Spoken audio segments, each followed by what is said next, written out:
ဗရာလောကဇလမြကိုစားမျိုးနားဆင်နေကြတဲ့ပရိသတ်များလုံးမင်္ဂလာပါခင်ဗျာကျွန်တော်ကတော့ကိုယ်ဆွဲပါကျွန်တော်ဒီနေ့ညတင်ဆက်ပေးဖို့ရွေးချယ်ထားတဲ့ဇလန်လေးကတော့ဆရာတာတေးရေးသားထားတဲ့မောက်ကြောဆိုတဲ့ဗရာလောကဇလန်လေးပဲဖြစ်ပါတယ်ခင်ဗျာဇလန်လေးမစတင်ခင်မှာကျွန်တော်ရဲ့ channel လေးကိုလည်း like and subscribe လေးပြုလုပ်ပေးထားဖို့မေတ္တာရက်ခံပါရစေ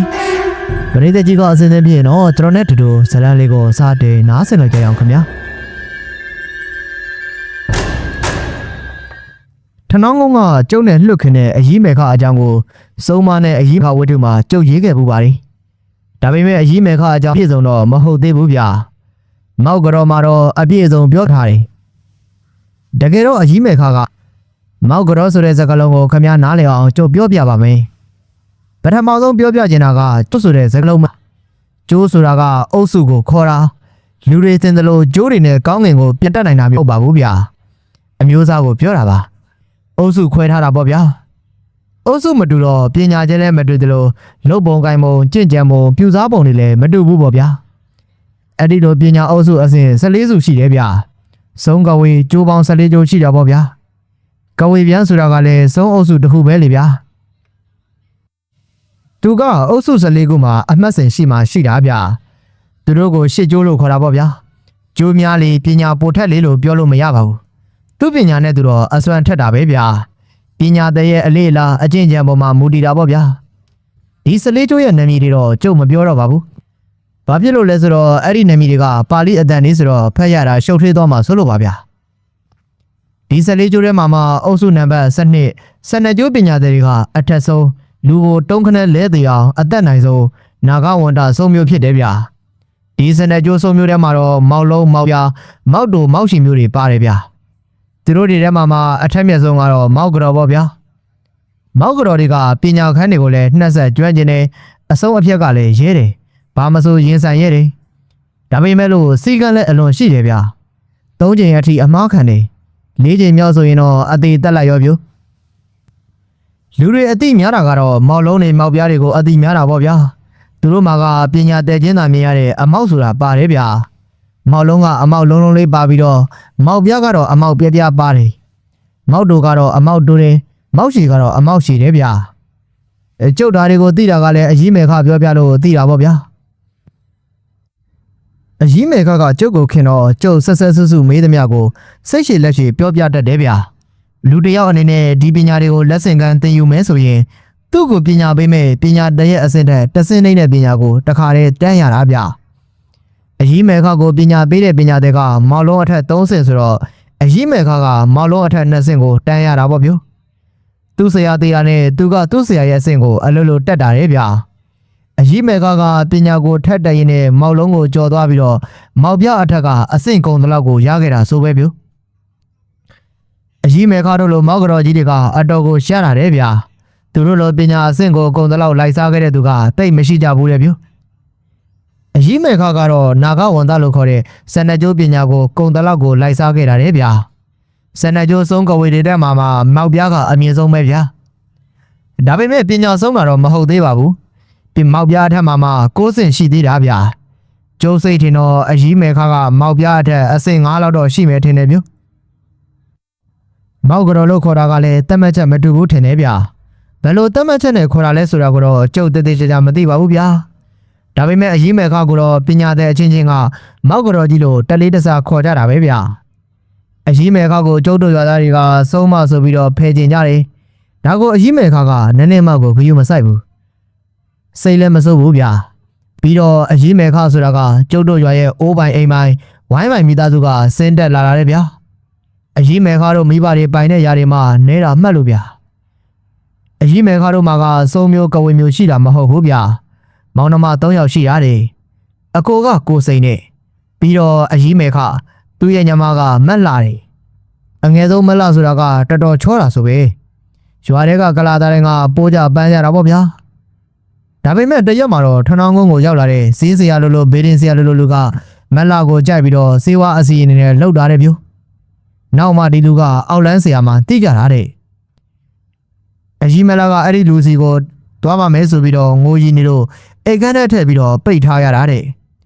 နောက်တော့အကြီးမက်လာကယူပြီးတော့တေးသွားရောတယ်ဗျာအကြီးမေခါတို့မိသားစုတွေလည်းရင်ကျိုးမရဖြစ်ကြရတာပေါ့ ဒီအကြောင်းတွေကကျုပ်မမွေးခင်ဖြစ်ခဲ့တာပါကျုပ်အဘနဲ့အမေတော်အပြိုလူပြိုတွေပဲရှိသေးတာလေဗျာဒီမှာနေအရေးမယ်ခါကအောက်လန်းဆရာတွေကိုနိုင်မဲ့ပညာကိုရအောင်သင်မဲဆိုပြီးတော့အင်မတန်ထက်မြက်တဲ့ပညာသက်ကြီးစီတွေကနေပညာကိုဆက်ခံပြီးတော့ယူတော့တာလေဗျအရေးမယ်ခါပညာတွေထက်တဲ့မြက်မြက်တက်လာတဲ့အခါရွာတွေကိုဝင်လာတဲ့အောက်လန်းမှန်သမျှထွက်ပြေးခဲ့ကြရတာကြီးပဲဗျာဒါပေမဲ့ကျုပ်တို့ရွာသားတွေကအရေးမယ်ခါကိုကြောက်ကြတယ်အရေးမယ်ခါကလည်းသူ့ကြောင့်သူ့ရွာသူရွာသားတွေစိတ်မစင်ရဲစေရဘူးလို့တွေးပြီးတော့ရွာမြောက်ပြအစွန်ဆုံးမှာဝိုင်းတဝိုင်းဝယ်လိုက်တယ်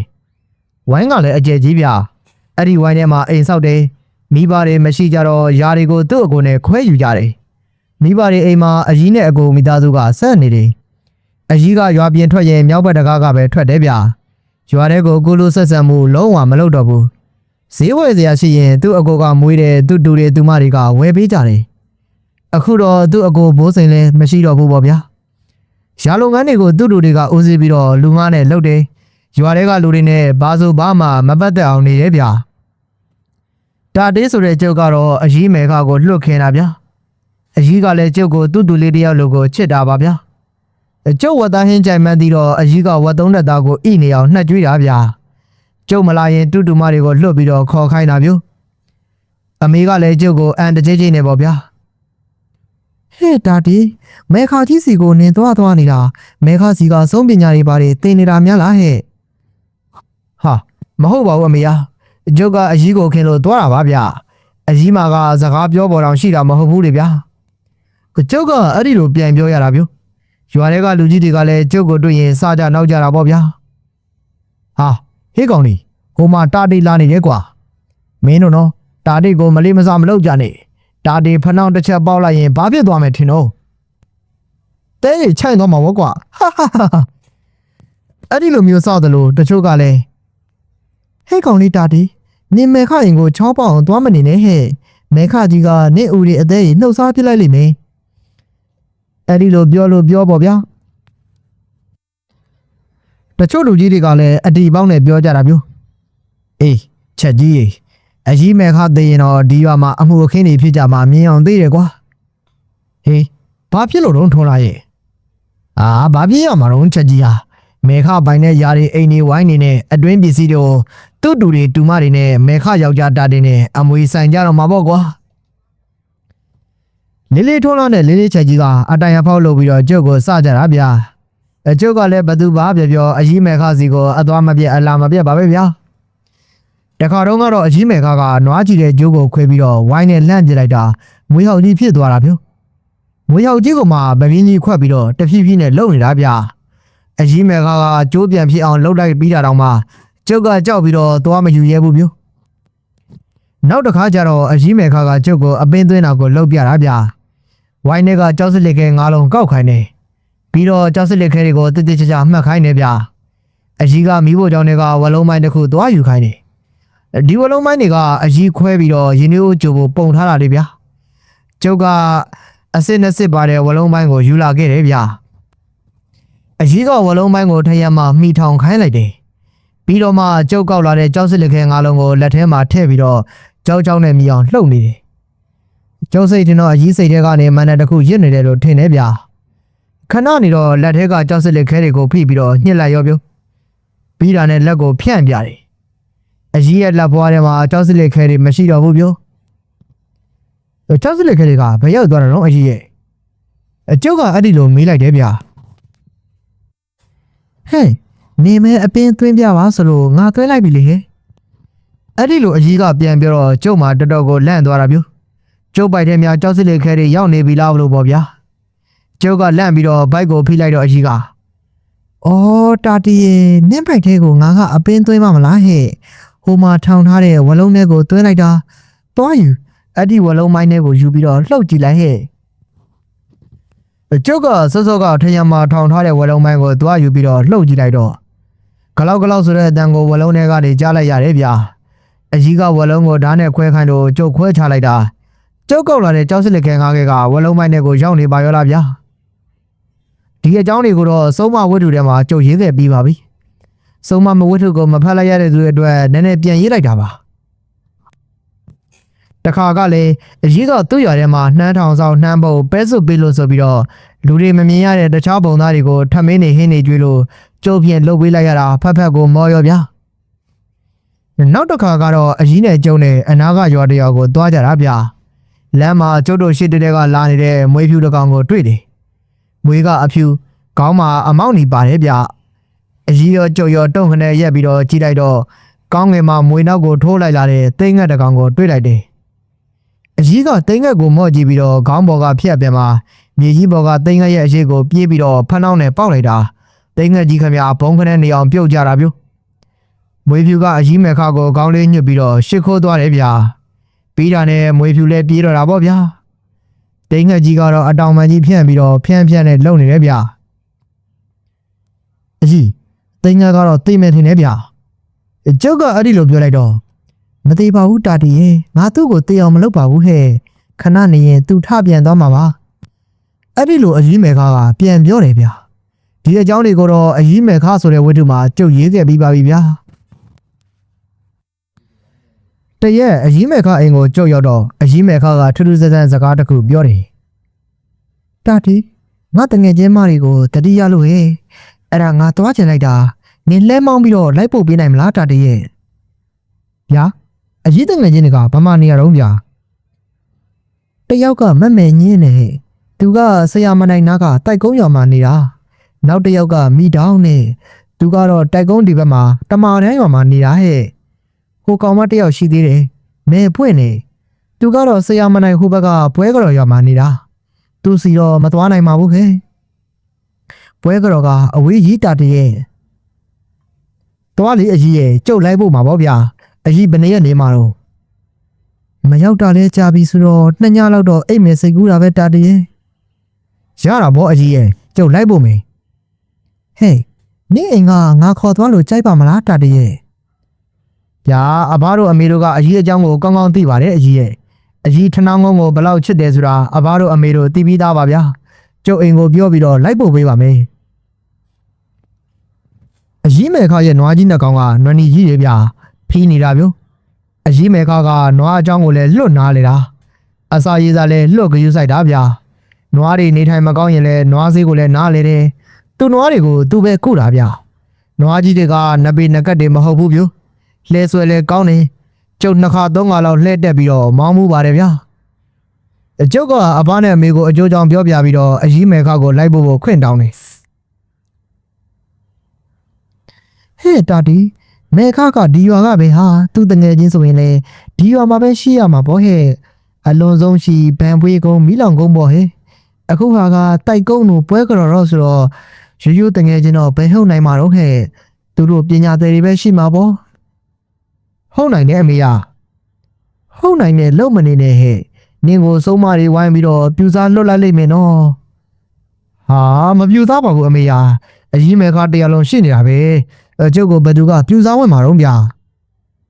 အဘကတော့ဘာမှမပြောပဲပြုံးနေတယ်ဗျကိုရွှေညကြီးတော်ကတော့တော်သားပါလို့သဘောကြီးကြပြီးပြုံးနေတော့ပဲတော်ဝေးစိန်ရဲ့နင်းသားတာတဲ့အကြောင်းနင်းအသိဆုံးပဲလေလာရမယ်စူးစမ်းရမယ်ဆက်စုရမယ်ဆိုရင်စွဲထားလို့ရတဲ့ကောင်းမှမဟုတ်တာလေပြီးတော့မဲခကိုငါယုံပါတယ်ဟာကဲလူလေးလိုက်သွားနေစမ်းမအောင်ကိုညရဲ့တော်ငယ်ငယ်တုန်းကကျုံနဲ့မကြိုက်ခင်မဲခနဲ့များကြိုက်ခဲ့သေးတာလားတော်ဟာကြံကြီးကြံရတွေပြောနေပြန်ပါပြီငွေစိန်ရဲ့ငါပြောတာကမဲခရဲ့ထနောင်းကုန်းရွာသူရွာသားတွေပေါ်ထားတဲ့စိတ်ဓာတ်ကိုယုံတယ်လို့ပြောတာပါဒိုသားကိုသူခေါ်သွားရင်သူစောင့်ရှောက်ပါလိမ့်မယ်ဟာကဲကိုတာတီဒါဆိုရင်လဲကြွပြီးတော့ဒါပေမဲ့လို့အစားအစာရတော့တတိရှိပါစေနော်တာတီစိတ်ချပါအမေကျုပ်တတိထားပါမယ်ဒီလိုနဲ့ပဲကျုံနဲ့အကြီးမဲခခရီးထွက်ခဲ့ကြတာပေါ့ဗျာဗန်မွေးကုန်းကိုကြော်တော့ထိန်ကုန်းကိုရောက်တယ်ထိန်ကုန်းကနေဆရာမနိုင်ကိုသွားတဲ့လှဲလန်းချောင်းအတိုင်းတန်းပြီးတော့လိုက်ရုံပဲဗျာဆရာမနိုင်မရောက်ခင်မှာတိုက်ကုန်းကိုသွားတဲ့လှဲလန်းချောင်းရှိတယ်ဗျာမျိုးကြီးတဲဆွဲကွာကြောက်နီနည်းနည်းလေးရုံးလိုက်ကွာဟေးကောင်မျိုးကြီးတဲဆွဲပါစို့ကွာအိုးဘယ်တော့မှကြောက်နီဟုတ်ပြီဆွဲဟုတ်ပြီကျုပ်လမ်းမောင်းနေတာကိုကြည့်ပြီးတော့အကြီးကပြုံးနေဗျာအကြီးဘာကြီးတာတော့ဗျာ ညာသားကောင်းမကောင်းလှဲမောင်းမှသိတယ်တဲ့တာတီရဲ့စိတ်တိုးသလားဒေါသကြီးသလားစဉ်းစားဆင်ခြင်ဉာဏ်ရှိသလားစိတ်ပြန့်လွင့်နေသလားခကြီးလမ်းကြောင်းကိုအာယုံစိုက်ရလားဆိုတာတွေလှဲမောင်းတာကြည့်လိုက်ရင်သိတာပဲဟဲ့ဗျာအဲ့တော့ဆိုရင်အခုကျုပ်ကရောဘလို့အညာသားမျိုးတို့အကြီးရဲ့ထနောင်းကုန်းသားကြီးကတော့တာတီးဆိုတဲ့ကောင်လေးကလှဲမောင်းရင်နွားရဲ့လမ်းရဲ့သူရဲ့တသားတဲ့ကိုကြားနေတာလို့လူတိုင်းကပြောကြတာဟဲ့အခုလိုခရီးဝေးသွားတော့မှပဲလူတွေပြောတာဟုတ်သားပဲလို့တွေးမိလို့အကြီးကပြုံးလိုက်တာပါဟဲ့အကြီးကစကားစပြောလာတော့ကျုပ်ကလည်းအခွင့်အရေးလေးပေးပြီးဆိုပြီးတော့စကားစတော့တာပါဗျာနေပါဦးအကြီးရဲ့အခုသွားမဲ့အကြီးတငယ်ချင်းတွေကအကြီးရဲ့ငယ်တငယ်ချင်းတွေလားအကြီးရဲ့ငယ်တငယ်ချင်းတွေကထနောင်ကုန်းမှာပဲရှိတာပေါ့တာတီရဲ့ဒါပေမဲ့ဒီကောင်မတွေကလည်းအကြီးနဲ့မပတ်သက်တော့တာကြာပါပြီဟဲ့အကြီးပညာသည်ဖြစ်သွားကြတဲ့ကသူတို့တွေကအကြီးကိုရှောင်သွားကြတာဒီနေ့အထိပါပဲတာတီရဲ့အခုသွားမဲ့မင်းကြီးတို့ကအကြီးနဲ့ကြီးတငယ်ချင်းတွေပေါ့အကြီးပညာသည်တယောက်ဖြစ်သွားပြီးတဲ့နောက်မှာသူတို့နဲ့ခင်မင်ခဲ့ကြတာလေအကြီးတို့ကလူတွေယွန်ညကြောက်ကြတဲ့ဘဝတူတွေမှုပဲလားတာတီရဲ့သူတို့ကရောဒီပညာတွေသင်တာကအကြီးလိုပဲရွာကိုကောက်ွယ်ဖို့လားတယောက်နဲ့တယောက်ကတော့ရည်ရချက်ချင်းတော့မတူဘူးပေါ့တာတီရဲ့မင်းကြီးဆိုရင်ဝမ်းတွင်းဆုံးလေဘသူစီကမှသင်ရတာမဟုတ်ဘူးဟဲ့ဗျာဝမ်းတွင်းဆုံးဟုတ်လားအကြီးဟုတ်တယ်တာတီသူတို့ကဒီပညာတွေကိုဘသူစီကမှတပည့်ခံသင်ရတာမဟုတ်ဘူးဟဲ့မွေးကလေးကတက်လာကြတာဒါပေမဲ့သူတို့ပညာသည်တွေဆိုတာသူတို့ကိုယ်တိုင်သိကြတာမဟုတ်ဘူးဟဲ့တချို့ကအသက်16နှစ်လောက်မှသိကြတာဟဲ့တော်တော်ထူးဆန်းတာပဲအကြီးဟာဘလို့ဖြစ်လို့မွေးကလေးကပညာသည်ဖြစ်နေတာတော့ဗျာဒီလိုတာတည်းလူတွေပြိတ္တတွေနေတယ်ဆိုတာပထမဆုံးမှာကလတရီကြီးတီးတယ်နောက်တော့တားတစ်ခဲလေးတွေဖြစ်လာတယ်နောက်ထပ်ခြေတွေလက်တွေဥကောင်းစပင်မွေးညင်ခြေသေးလက်သေးဆိုပြီးတော့အစဉ်အတိုင်းဖြစ်နေတဲ့အချိန်မှာ49ရက်ပြည့်လို့နောက်ဆုံးအပတ်ထဲအရောက်မျက်စိနားနှာခေါင်းလျှာကိုယ်စိတ်တွေဖြစ်လာတယ်ဟဲ့အဲ့ဒီအချိန်မှာကန္တပနတ်တွေကသူတို့ရဲ့တကူနဲ့တရေသားရဲ့ကိုယ်ထဲမှာပညာအင်ကိုစောက်လိုက်ကြတယ်အဲ့ဒီပညာဟင်ဟာကန္တပနတ်တွေရဲ့ဗိမာန်ပဲလीသူတို့ဝင်ထွက်နေထိုင်လို့ရတယ်သူတို့ရဲ့ပညာကိုအဲ့ဒီလူသားကအလိုလိုရတာတာတည်းရဲ့နတ်ရဲ့အစွမ်းဆိုတော့နင်းစင်းသားပေါ့ဟင်သူတို့ဘလောက်စွမ်းမလဲဆိုတာဒေါသဖြစ်ပြီးမျက်စောင်းထိုးယုံနဲ့နှက်ခမ်းမဲ့ယုံနဲ့ပါဇက်ကပြောလိုက်တာနဲ့တစ်ဖက်လူကိုဖမ်းစားနိုင်တယ်ဟဲ့ပညာရှင်အစစ်နဲ့ပြောရရင်တော့မနုဿကာကာနီမနုဿဇောကနီတွေဖြစ်လာပြီးတော့စိတ်နဲ့ရင်တော်တော်များများလုံနိုင်တာဟဲ့ကျုပ်တို့အခုသွားမဲ့အရေးမှန်ချင်းဆိုတာကဝမ်းနည်းဆုံးပညာသည်ကြီးပေါ့နော်အကြီးဟုတ်တယ်တာတည်းရဲ့မင်းချင်းဆိုရင်လေ16နှစ်သမီးမာမသူ့ကိုယ်သူပညာသင်မှန်သိသွားတာဆိုပဲဘလို့ဖြစ်ပြီးတော့သိတာတော့အကြီးရဲ့အေးဟဲ့သူ့တငယ်ချင်းမတွေနဲ့ထွေခဲကစားကြရတဲ့အဲ့ဒီထဲမှာအငင်းတန်နဲ့မိချမ်းဆိုတာပါတဲ့မိချမ်းကအငင်းတန်တော့မင်းချင်းကဒေါသထွက်သွားပြီးတော့ငါဆောင်တွန်းလိုက်ရရင်လို့တွေးပြီးပါဇက်ကတောက်ခောက်လိုက်တာတဲ့အဲ့ဒါမိချမ်းမြေကြီးပေါ်ကိုဘိုင်းခနဲ့လဲကျသွားတာဆိုပဲဟဲ့ပြန်ပြီးတော့ကိုမထနိုင်တော့ဘဲနဲ့အော်နေရတာတဲ့ဒီတော့မှမိချမ်းကသဘောပေါက်သွားပြီးတော့စိတ်ထဲကနေပျောက်မိချမ်းပျောက်လို့ပြောလိုက်တော့မှမိချမ်းထားလို့ရရတယ်ဟိအဲ့ဒါမျိုးနောက်ထပ်2ခါလောက်ကြုံတော့မင်းချင်းကောင်းကောင်းနားလဲသွားတယ်တဲ့သူ့ကိုယ်ထဲမှာဗိမာန်နဲ့နေတဲ့ဂန္ဓပနတ်ကလည်းသူ့ကိုအိမ်မက်ပေးပြီးတော့ပြောတာတဲ့အဲ့ဒီကလေးကသူလည်းသတိလက်လို့မနေတော့ဘူးပေါ့ဟိမင်းကြီးရဲ့အစွမ်းကိုတော့တိုက်ကုန်းကမင်းကြီးအိမ်ရောက်ရင်နင်းတွေ့ရမှာပါအကြီးမင်းကြီးကရွာထဲမှာပဲနေတာလားရွာထဲမှာပေါ့တော့ရွာထဲမှာမှရွာလေလမ်းကိုမှဝမ်းကြီးနဲ့နေတာဟဲ့တိုက်ကုန်းကလူတွေကငါတို့ထနောင်းကုန်းသားတွေနဲ့မတူဘူးတာတည်းရဲ့မင်းကြီးကိုလှုပ်အားကိုကြတာလေမင်းကြီးကလည်းသူတို့ကိုတော်တော်စောင့်ရှောက်ပါတယ်ဒီကောင်မကဆေးလေးဝါးလေးနဲ့နိုင်နေဟဲ့တော်ယုံတန်ယုံယောဂလောက်ကတော့မင်းကြီးကုတ်ပေးလိုက်ရင်ကြောက်တာပဲတာတည်းရဲ့အထူးသဖြင့်တော့မင်းကြီးကကလေးကူတာပို့ပိုင်နေကလေးတွေနေထိုင်မကောင်းရင်မင်းကြီးကိုပင်ကြတာပဲဟိပြီးတော့မီးဖွားတဲ့နေရာမှာလဲဝမ်းဆဲတယ်မနိုင်တော့ဘူးဆိုရင်မင်းကြီးကိုပြေးပြီးတော့ပင်ကြတော့တာပဲတာတည်းရဲ့မင်းကြီးလိုက်သွားပြီဆိုရင်တော့မကြဘူးဟိမွေးတော့တာပဲဒီတော့တိုက်ကုန်းကလူတွေကမင်းကြီးကိုစုံမဆိုပြီးမကြောက်တော့ဘဲနဲ့သူတို့ရွာရဲ့အားကိုရတဲ့တမားမကြီးတယောက်လိုကိုတတ်မှတ်လိုက်ကြတာဟိတရွာလုံးကလည်းအကြီးမင်းကြီးလို့ကိုဖြစ်နေကြတာဟဲ့ဟိုရောက်တော့နင်တွေ့မာလိမ့်မယ်ဟဲ့သူ့ရွာတွေကိုဆရာရအောင်တမားရအောင်လာလို့ကတော့ခွေးပြေးဝက်ပြေးကိုပြေးရပြီးသားမှတ်ပြီးတော့ဟိပညာချင်းပြန်ကျင်နေဆိုရင်လေမင်းကြီးကအစင်သိမ့်မယ်ဟဲ့ သူကဝမ်းချင်းပညာတဲ့လေတာတီရဲ့သူ့ကိုယ်ထဲမှာပညာဗိမာန်စောက်ပြီးဝင်ထွက်နေတဲ့ဂန္ဓပနကသူ့ကိုအစွမ်းနေပေးလိုက်တာနဲ့ဟိုဘက်ကပြိုင်တဲ့ဆရာဆက်လည်းထုတ်လို့မရပညာနှိုးလို့မရတော့ဘဲနဲ့မဲညင်းလုံးသမျှငုံခံရတာဟိတချို့လည်းလက်လွန်ပြီးတော့ပွဲချင်းပြီးသွားတာတွေရှိရဲ့ဟဲ့အဲ့ဒါမျိုးဖြစ်ရင်လည်းယောက်ျားတွေထွက်လာပြီးတော့အလောင်းကိုမြေမြုပ်ပြလိုက်တာအတန်တန်အောင်မထွက်လိုက်ဘူးတဲ့ဟိဟာအကြီးမင်းကြီးကိုတိုက်ကုန်းသားတွေကတော်တော်ကိုကြီးညိုလေးစားကြတာပါလားအကြီးရဲ့အေးဟုတ်တယ်တာတည်းရဲ့တတ်တဲ့အကြီးမင်းကြီးကအိမ်အောင်ရောက်ရှိလားဟာမရှိဘူးဟဲ့မင်းကြီးကအပြိုကြီးမိဘတွေလက်ထက်ကလေးကလူချမ်းသာတွေလीသူ့မောင်ကမောင်တယောက်လည်းရှိတယ်ဟဲ့ယားတွေကိုသူ့မောင်ကပဲဦးစီးပြီးတော့လှုပ်တာလीသူကတော့အိမ်အောင်နဲ့သားတွေသမီးတွေရှိတယ်ရွာထဲမှာသူ့အိမ်နဲ့သူတက်တက်နေတာဟဲ့သူတို့မိဘပိုင်းအင်ဂျင်မှာမင်းကြီးတယောက်တည်းနေတာတခါတလေတော့သူ့တူမတယောက်လာနေတက်တယ်ဟဲ့ဒါလည်းတခါတလေပါဟဲ့သူတယောက်တည်းနေတာများပါတယ်အကြီးမင်းကြီးကတော်တော်အဆင်ပြေတာပဲနော်ပြေးဟဲ့ပြေးတယ်တရင်ကျွတ်ဆိုရင်လေမင်းကြီးစေးကူပေးထားတဲ့လူတွေကမင်းကြီးကိုလာပြီးကြော့ကြတာတကယ်ကိုပွဲတစ်ခုလိုပါပဲတာတီတင်းလေအကြီးရဲ့ဝမ်းတွင်ဆုံးမကြီးတယောက်ကိုတရွာလုံးကဒီလောက်ချစ်ကြခင်ကြလေးစားကြတာအန်ဩစရာပါပဲဗျာတိုက်ကုန်းသားတွေရဲ့အတွေးခေါ်ပမာမူတည်တာပေါ့ကွယ်ဟဲ့နွားညိုကြီးဘဲကိုဆွဲပြေးတာတော့အတက်ဆွဲလေဟဲ့ကောင်ကြောင့်နေမှန်သွားလေကွာ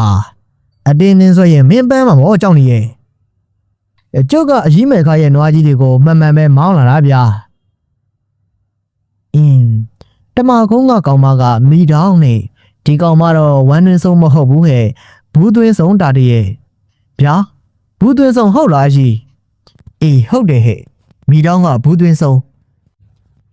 ဘူးသွင်းတယ်ဆိုတာကပိုက်ထဲကိုစက်ကိုဘူးလို့ဘူးလေးတစ်ခုသွင်းလိုက်တာမျိုးလားအကြီးရဲ့ဟုတ်လေဗျာအကြီးတစ်ခါကျုပ်ကိုပြဘူးတယ်လေဝလုံးထဲကိုကြောက်စစ်လက်ခဲလေးတွေအပင်သွင်းတယ်လို့မျိုးပေါ့တာတီနင်းဟာလေကြံကြံဖန်ဖန်ကိုတွေးရကောင်ပဲဟဲ့ဟိုဟာကအပင်သွင်းတာဟဲ့အခုပြောတာကပညာဘူးသွင်းတာစက်ကူဘူးလို့ဟာမျိုးလည်းမဟုတ်ဘူးဘယ်နဲ့တော့ပိုက်ထဲကိုစက်ကူဘူးသွင်းရမယ်လို့မသိဘူးလေအကြီးရဲ့အကြီးကကြုတ်ပြောတာကိုသဘောကျပြီးတော့ရီရောမျိုးအကျုပ်ကလည်းကိုပြောတာကိုကိုပြန်တွေးမိပြီးတော့ရီမိတော့တာပေါ့ဗျာဒီလိုတာတည်းရဲ့တချို့ပညာသည်တွေကဥရုနဲ့တို့ဂန္ဓပနဲ့တို့ကိုအမြဲကိုးကွယ်တာလေအဲ့ဒီပညာသည်တွေကလည်းဘူးသွင်းဆုံးနေပဲဟဲ့သူတို့ကဂန္ဓပနဲ့တွေကိုအကူအညီယူပြီးတော့ပညာရေးစောက်တာပေါ့ဟဲ့ဝမ်းနေဆုံးတွေကိုကြတော့ဂန္ဓပနဲ့ကသူ့သဘောနဲ့သူရွေးချယ်ပြီးတော့တရေတတမအပတ်မှာဗိမာန်စောက်ပြီးတော့ဝင်းနေတာအခုကိစ္စကြတော့လူကပူဇော်ပါသမှုလုပ်ပြီးတော့အကူအညီတောင်းလို့သူကလူရဲ့ကိုယ်ထဲမှာဗိမာန်စောက်ရတာဟဲ့ခန္ဓာကိုယ်ရဲ့နေရာတနေရာမှာသူ့ဗိမာန်ကိုစောက်ပြီးတော့နေတာပေါ့ဟဲ့သူတို့ဗိမာန်ကပလင်းလေးသေးသေးလေးတစ်လုံးနဲ့တူတဲ့တာတည်းရဲ့အယောင်တွေလင်းနေတာအဲ့ဒါကိုဘူးသွင်းတယ်လို့ခေါ်တာပေါ့အဲ့ဒီပညာဘူးလို့ခေါ်တဲ့ဂန္ဓပနဲ့ရဲ့ဗိမာန်တွေကိုနက်ကဝင်းစင်သလိုဝင်ထွက်ချင်တယ်လို့ထွက်နေလို့ရတယ်ဟဲ့အဲ့ဒီဂန္ဓပနဲ့ရဲ့တကူကြောင့်ဘူးသွင်းထားတဲ့လူကလည်းအစွမ်းနေရှိလာတယ်လူတွေကိုဖမ်းစားနိုင်တယ်ပြူစားနိုင်တယ်တောက်စားနိုင်တယ်ရန်သူကိုရှင်ပြီးတော့တိုက်ခိုက်နိုင်တယ်သူကလည်းဝမ်းနေဆုံးလို့ပဲစွမ်းတာပါပဲဟဲ့နေပါဟောကြီးအကြီးခွန်းကပြောတဲ့အထက်မှာတောက်စားတယ်ဆိုတာပါသွားတယ်အဲ့ဒါဘာကိုပြောတာတော့ဗျာအေးဟဲ့ပညာသည်တွေကသူတို့ရဲ့ပညာကိုမျိုးမသွားအောင်လို့မကြနှုတ်ပေးရတယ်အဲ့ဒါကိုတောက်စားတယ်လို့ပြောကြတာပေါ့ဟေးကောင်းငင်မော်တက်နိုင်တဲ့ပညာသည်ကကောင်းငင်မှာတောက်ပြီးတော့တောက်စားတယ်ပေါ့ကောင်းငင်မတက်နိုင်တဲ့ဆုံးကလည်းမြေကြီးပေါ်မှာပဲတောက်စားရတာပေါ့ဒါနဲ့အကြီးရောတောက်စားရလားအော်အခုလေးတွေအကြီးပြောတယ်လေတောက်မစားရင်ပညာမြုံသွားမှာပေါ့ဟဲ့ပညာသည်တိုင်းတောက်စားကြရတာပေါ့အကြီးတောက်စားတာကိုကျုပ်တို့ရွာကလူတွေတခါမှမပြောဘူးပါဘူးဗျာကျုပ်ဆိုရင်အကြီးရဲ့တူလိုသားလိုဖြစ်နေတာပဲဗျာကျုပ်တောင်အကြီးတောက်စားတာကိုမြင်မှုတာမှမဟုတ်တာတာတီတောက်စားတယ်ဆိုတာကလူသူနဲ့ဝဝေးမှာလောက်ကြရတဲ့အလုပ်ဟဲ့ဘယ်သူကမြင်မှုမှာတော့ဟဲ့ပြီးတော့လူတွေအိတ်ချင်ရောက်မှလောက်ရတာဟဲ့လူအမြင်ခံပြီးတော့လောက်ရတာမျိုးမဟုတ်ဘူးဟဲ့မြင်တော့ညရောက်ရင်မြင်ရပါလိမ့်မယ်တာတီဗျာဒီညအကြီးတို့တောက်စားကြမှာလားအကြီးကဘာမှမပြောဘဲနဲ့ခေါင်းမဲညှိပြတယ်ဗျာအကြီးမင်းကြီးရဲ့အကြီးမိတောင်းရဲ့၃ယောက်ပေါ့ဟဲ့မဟုတ်ဘူးမဲပွင့်လဲလာလိမ့်မယ်ဟဲ့ဟာဟုတ်လားဒါဆိုရင်တိုက်ကုန်းကိုလာတာကဒီကိစ္စအတွက်လာတာပေါ့ဟုတ်လားအကြီး ဒီကိစ္စတတ်တော့မဟုတ်ပါဘူးဟဲ့မတွေ့တာကြလို့တတိယလို့လာတာပါရောက်တော့ရောက်ခိုင်၄ယောက်လုံးစလုံးမှာအတူတူတောက်စားဖို့လဲပြောထားတာဟဲ့အကြီးကဘယ်တော့မှသူတို့နဲ့တွေ့လို့တော့ဗျာဟဲ့ငါတို့ချင်းကအဆက်အသွယ်အမြဲရှိတယ်မဲညင်းတို့မိတောင်းတို့စီကလူကြုံမလာမကြလာတယ်ဟဲ့မဲပွင့်တယောက်ပဲဝေးတော့အဆက်အသွယ်တိတ်မရှိဘူးဖြစ်နေတာဒါပေမဲ့သူတို့၃ယောက်ကတော့အဆက်အသွယ်ရှိကြတာပေါ့ငါနဲ့သာဝေးနေတာလေဟဲ့ဒါဆိုရင်အကြီးမဲညင်းကဝမ်းတွင်ဆုံးအကြီးမိတောင်းကဘူးတွင်ဆုံးပေါ့နေပါအောင်အကြီးရဲ့အကြီးမဲပွင့်ကရောဘာဆုံးတော့ဗျမဲပွင့်ကငါလိုပဲပညာဆက်ယူတဲ့ဆုံးပေါ့ဆရာအစဉ်အဆက်ပညာယူထားတာပေါ့ဟဲ့ဆရာနဲ့ပညာယူရဲဆိုပေမဲ့သူ့ကိုပညာဆက်ပေးတဲ့သူကတစိမ့်မဟုတ်ပါဘူးသူအဖွားနဲ့အမေပါဟဲ့ဟာဒါဆိုရင်အကြီးမဲ့ဘွင်းကမျိုးနယ်ယူနယ်ပညာသည်တွေပေါ့ဟုတ်ပါတော့ဒီပညာကိုသူတို့ရဲ့ဘိုးစဉ်ပေါင်းဆက်ကလေးကလက်ဆင့်ကမ်းပြီးတော့ထိမ့်သိမ်းလာကြတာဟဲ့အခုဆိုရင်မဲဘွင်းသမီးနှစ်ယောက်စလုံးမဲဘွင်းစီကပညာကိုယူပြီးကြပြီလေဟာဟုတ်လားအကြီးမဲဘွင်းကဘယ်အစင်းတော့တုံးအကြီးရဲ့မဲပွင့်တို့ကစက်တက်ကျိုးတွေဟဲ့တိတ်ခဆုံးလို့ခေါ်တယ်။အော်အကြီးမဲဝင်းကစက်တက်ကျိုးလားတောက်စားရင်ကောင်းငင်တက်ပြီးတော့စားတာပဲလားတိတ်ခဆုံးတွေကမြေပြင်ပေါ်မှာပဲတောက်စားကြတာလေဒါဆိုရင်ဒီညအကြီးရဲ့အကြီးမဲညင်းရဲ့အကြီးမိတောင်းရဲ့ကကောင်းငင်မှာတောက်စားကြပြီးတော့အကြီးမဲဝင်းကမြေပြင်မှာပဲတောက်စားမှာပေါ့ဟုတ်လားအကြီးအေးဟုတ်တယ်ဟဲ့တားရဲ့နေပါဦးအကြီးရဲ့အကြီးမဲပွင့်ရဲ့သမီးတွေရောအကြီးတို့နဲ့ဝင်ပြီးတော့တောက်မစားကြဘူးလားသူသမီးတွေကအကြီးတို့ရဲ့ပညာအဆင့်ကအပုံကြီးကွာသေးတယ်လေတာတရဲ့ဘဲပါမှာတော့ဟဲ့အကျုပ်ကလဲမောင်းရင်းနဲ့နားထောင်ရတာဆိုတော့တခါတလေအကြီးပြောတဲ့အကြောင်းတွေကိုစိတ်ဝင်စားနားထောင်နေတဲ့အချိန်တွေနွားတွေကလမ်းဘေးကိုဆွဲချသွားတယ်ရောဗျာမျိုးကြီးအတဲဆွဲပါစုကွာအာကြောက်နေမင်းကလည်းဆွဲလေကွာမျိုးကြီးကိုခိုလိုက်မနေနဲ့ဟာကြောက်နေဘလို့တော့ကွာကျုပ်ကနွားငေါက်လိုက်အကြီးကိုမေးလိုက်အကြီးပြောတာကိုနားထောင်လိုက်နဲ့လဲကတိုက်ကုန်းနဲ့နီးလာတာတောင်တတိမထားမိဘူးဗျာအကြီးဟိုးရှိကဟာကတိုက်ကုန်းလားဗျာအေးလေဒီနားမှာတခြားဘာရွာရှိသေးတယ်တော့တာတည်းရဲ့ဟိုးဘက်ထောင်တက်သွားရင်တော့ဆရာမနိုင်ပေါ့ဟဲ့ဟုတ်ဗျာကျုပ်ကအကြီးပြောတာတွေစိတ်ဝင်စားနေလို့တိုက်ကုန်းနဲ့နီးလာနေတာအောင်တတိမထားမိလိုက်ဘူးဗျာနင်ဒါတွေကိုတော်တော်စိတ်ဝင်စားတာပဲတာတည်းရဲ့ငါစီကပညာတွေအမွေမယူခြင်းဘူးလားအာမယူခြင်းမဟုတ်အကြီးဟာကျုပ်ကအထက်ဆရာကြီးတွေကိုလည်းကူညီတာပဲဗျာသူတို့ကလည်းပညာစဉ်တက်မလားလို့မေးတယ်ကျုပ်ကအငင်းလိုက်တာပဲဗျာအကြီးတို့လိုပညာတွေကိုကျုပ်ကကူညီခြင်းအောင်ပါပဲဗျာကျုပ်ကိုယ်တိုင်တော့ဒီပညာတွေမတက်ချင်ပါဘူးအကြီးဟာကျုပ်ပြောတာကိုကြားတော့အကြီးကရည်တယ်ဗျာ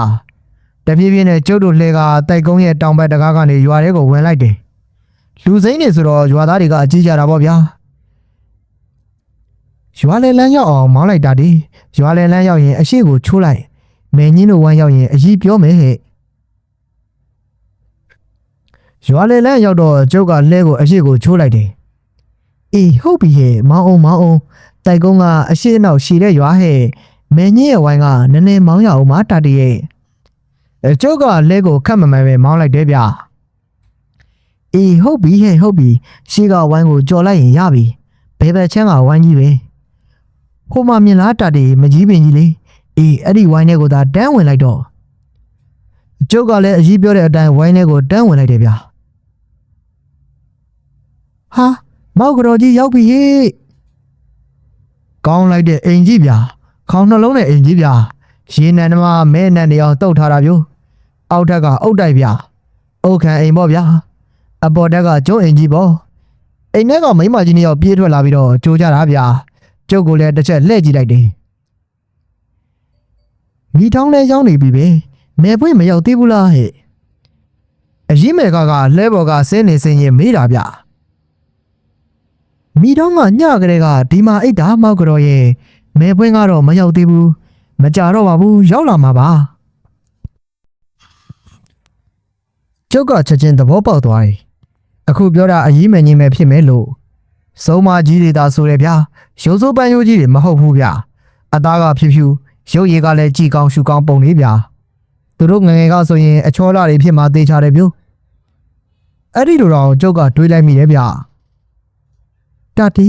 လှဲဖြုတ်ပြီးတော့နွားရည်လေးပါလေးတိုင်းဟဲ့ပြီးရင်တော့အစာကျွေးပြီးတော့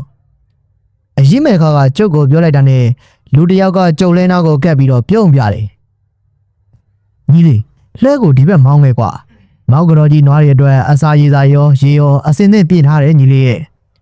ဟာဟုတ်လားကိုကျုပ်ကအဲ့ဒီလူပြတဲ့ဘက်ကိုလှဲမောင်းလိုက်တယ်အကြီးမင်းကြီးရဲ့ဝိုင်းကအကျယ်ကြီးဗျာအင်ကြီးရဲ့နောက်ဘက်မှာနွားတင်းကုတ်ကနှလုံးဗျာကျုပ်ကနွားတွေကိုလှဲကနေဖြုတ်လိုက်ပြီးတော့ဟိုလူပြတဲ့တင်းကုတ်တွေကိုဆွဲလာခဲ့တယ်အဲ့ဒီလူကလည်းတကောင်ဝင်ဆွဲတယ်ဟုတ်ပါဗျာနွားစာခေါင်းတစ်ခုထဲမှာရေအပြည့်ဗျာနောက်တစ်ခေါင်းထဲမှာတော့ပြောင်းရိုးဆင်းထားတာကိုအပြည့်ထည့်ထားတယ်ဒီရောကလူတွေအဲဝတ်ကြေပုံကတော့ဗျာလူမပြောနဲ့နွားကိုတော့တိတိကျကျဧည့်ခံတာမျိုးအေးညီလေးရဲ့အကိုနာမည်ကဒီလုံးတဲ့ဒါထက်ငါညီနာမည်ကရောကျုံနာမည်ကတာတေးတဲ့အော်တာတေးတဲ့လားထန်းအောင်ကပဲပေါ့ဟုတ်ပါတယ်ကိုဒီလုံးအကြီးမဲ့ခါနဲ့တရွာတည်းပါပဲဗျာအကြီးမဲ့ခါဆိုတာဘယ်သူလုံးကွအော်ဟိုမောက်ကတော်ကြီးကိုပြောတာပါအော်မောက်ကတော်ကြီးနာမည်ကအကြီးမဲ့ခါတယ်လားမောက်ကတော်ကြီးနာမည်ကိုအခုမှပဲအကိုသိတာကွာလူကတော့သိတာကြပါပြီအကြီးမဲ့ညင်းလို့ထန်းအောင်ကိုတခါတလေရောက်ပါတယ်ဟာကိုဒီလုံးကျုပ်တို့ရွာကိုရောက်တယ်ဟုတ်လားနောက်ရောက်ရင်ကျုပ်စီလဲဝင်ပေါ့ဗျာတာတေးဆိုရင်ဘယ်သူမှမရပါတယ်ဗျာနောက်တစ်ခါလာရင်တော့ဝင်ခဲ့မယ်ကွာဒါထက်မင်းတို့အိမ်ကမောက်ကတော်ကြီးရဲ့ဝိုင်းနဲ့နီးလာကွာနည်းနည်းလေးတော့လှမ်းသေးတယ်ဗျာကျုပ်တို့ဝိုင်းကရွာလေပိုင်းမှာ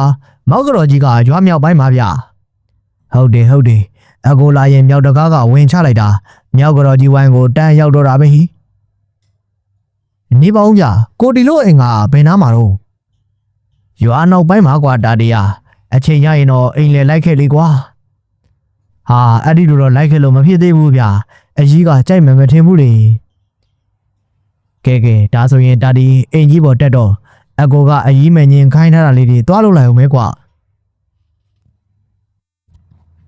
အိုဒီလုံးကဝိုင်းထဲကနေတုံနဲ့ထွက်သွားတယ်ကျုပ်ကလည်းအိမ်ကြီးထဲကိုဝင်လိုက်တယ်ဗျာတိုက်ခိုင်အိမ်ကြီးအောက်ထပ်မှာမိန်းမ၄-၅ယောက်ချက်ပြုတ်ကြော်တော်နေကြတာမသိရင်ဖုန်းကြီးစွန့်ကတ်တော့မယ်အတိုင်းပဲဗျာဒါကိုကြည့်တာနဲ့ဒီရွာသားတွေအကြီးမငင်ကိုဘလောက်လေးစားတယ်ဆိုတာသိတာနေတာဗျာနောက်တစ်ခုကလည်းအကြီးမငင်ကအကြီးမဲခါကိုဘလောက်ခင်ပြီးတော့ဘလောက်ယူသေးတယ်ဆိုတာသိတာပေါ့ဗျာအကြီးမငင်ကစုံးမကြီးတာဆိုရင်တထေးမကြီးလေးဗျာပြီးတော့တိုက်ကုန်းတွေရွာလုံးကိုစောင့်ရှောက်ကာကွယ်ထားတာသူ့ရွာသူရွာသားတွေကိုဘယ်ကပညာတဲ့ကမှလာပြီးတော့စော်ကားလို့မရဘူးနောက်တစ်ခုကအကြီးမငင်ကစေဝါလဲနိုင်တော့သူ့ရွာသူရွာသားတွေကလေးတငယ်တွေနေမကောင်းရင်သူပဲပျောက်တဲ့အထိကုပေးတာလေဗျာဘယ်သူစီကမှစေဖို့တပြားတစ်ချက်ယူတာမဟုတ်ဘူးလေဗျာဒီတော့လည်းအကြီးမငင်ရဲ့ကိစ္စဆိုရင်တရွာလုံးကပြာနေကြတာပေါ့ဗျာကျုပ်ကအင်ကြီးအပေါ်တက်ကိုရောက်တော့အကြီးမဲခရဲ့အကြီးမငင်ရဲ့အကြီးမိတောင်းရဲ့၃ယောက်သားစကားလက်ဆောင်တော့ကြားနေကြပြီဗျာကျုပ်ကို၃ယောက်စလုံးကလှည့်ကြည့်ကြတယ်မောင်တော်တီလားကလေးလာအကြီးမငင်ကကျုပ်ကိုလှမ်းခေါ်လိုက်တယ်အကြီးမဲတောင်းကလည်းကျုပ်ကိုပြုံးပြီးတော့ကြည့်နေတယ်ဗျာသူတို့ထိုင်နေတဲ့ယူနေချမ်းဝိုင်းမှာကျုပ်လည်းဝင်ထိုင်လိုက်တယ်ဗျာမောင်တာတီရှိပြီလို့ပေါ့ကွယ်မဟုတ်ရင်မောက်ကတော်ကြီးမှာတယောက်တည်းအဖို့တည်းရှိတာမဟုတ်ဘူးကွယ်ကျုပ်ကဘာမှပြန်မပြောဘဲနဲ့ရီုံမဲ့ရီနေလိုက်တယ်ဗျဒီအကြီး၃ယောက်ကိုစုံးမကြီးလို့ဘသူကထင်မှာတော့အားလုံးကဖြူဖြူတက်တန်ကြီးတွေဗျာတတီလာရှစ်တူ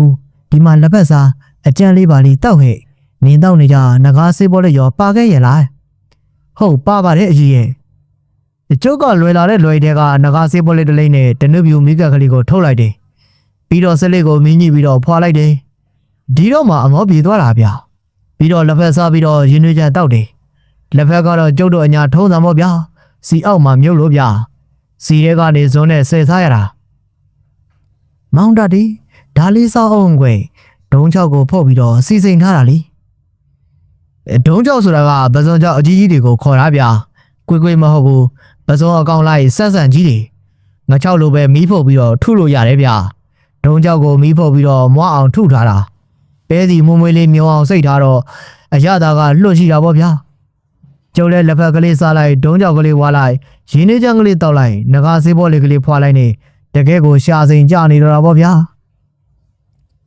ခဏနေတော့အကြီးမေခါပြောလိုက်တယ်မင်းကြီးရဲ့ငါသားတာတီလဲတလန်းလုံးတယောက်တည်းလဲမောင်းလာရတာမောနေတာဟဲ့ကဲငါသားလေးအမောပြေတော့ညီတို့တက်တဲ့ကာကနီဇောကနီအတက်တွေနဲ့ငါသားလေးကိုနည်းနည်းပါးပါလှုပ်ပြလိုက်စမ်းပါ၏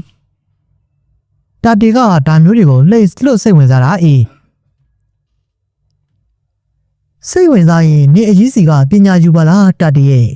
နင်းသာယူမယ်ဆိုရင်နေအကြီးကသူ့ပညာတွေနင်းကိုပုံပေးလိုက်မှာဟဲ့ကျုပ်ကဘာမှပြန်မပြောဘဲနဲ့ရီပဲနေလိုက်တယ်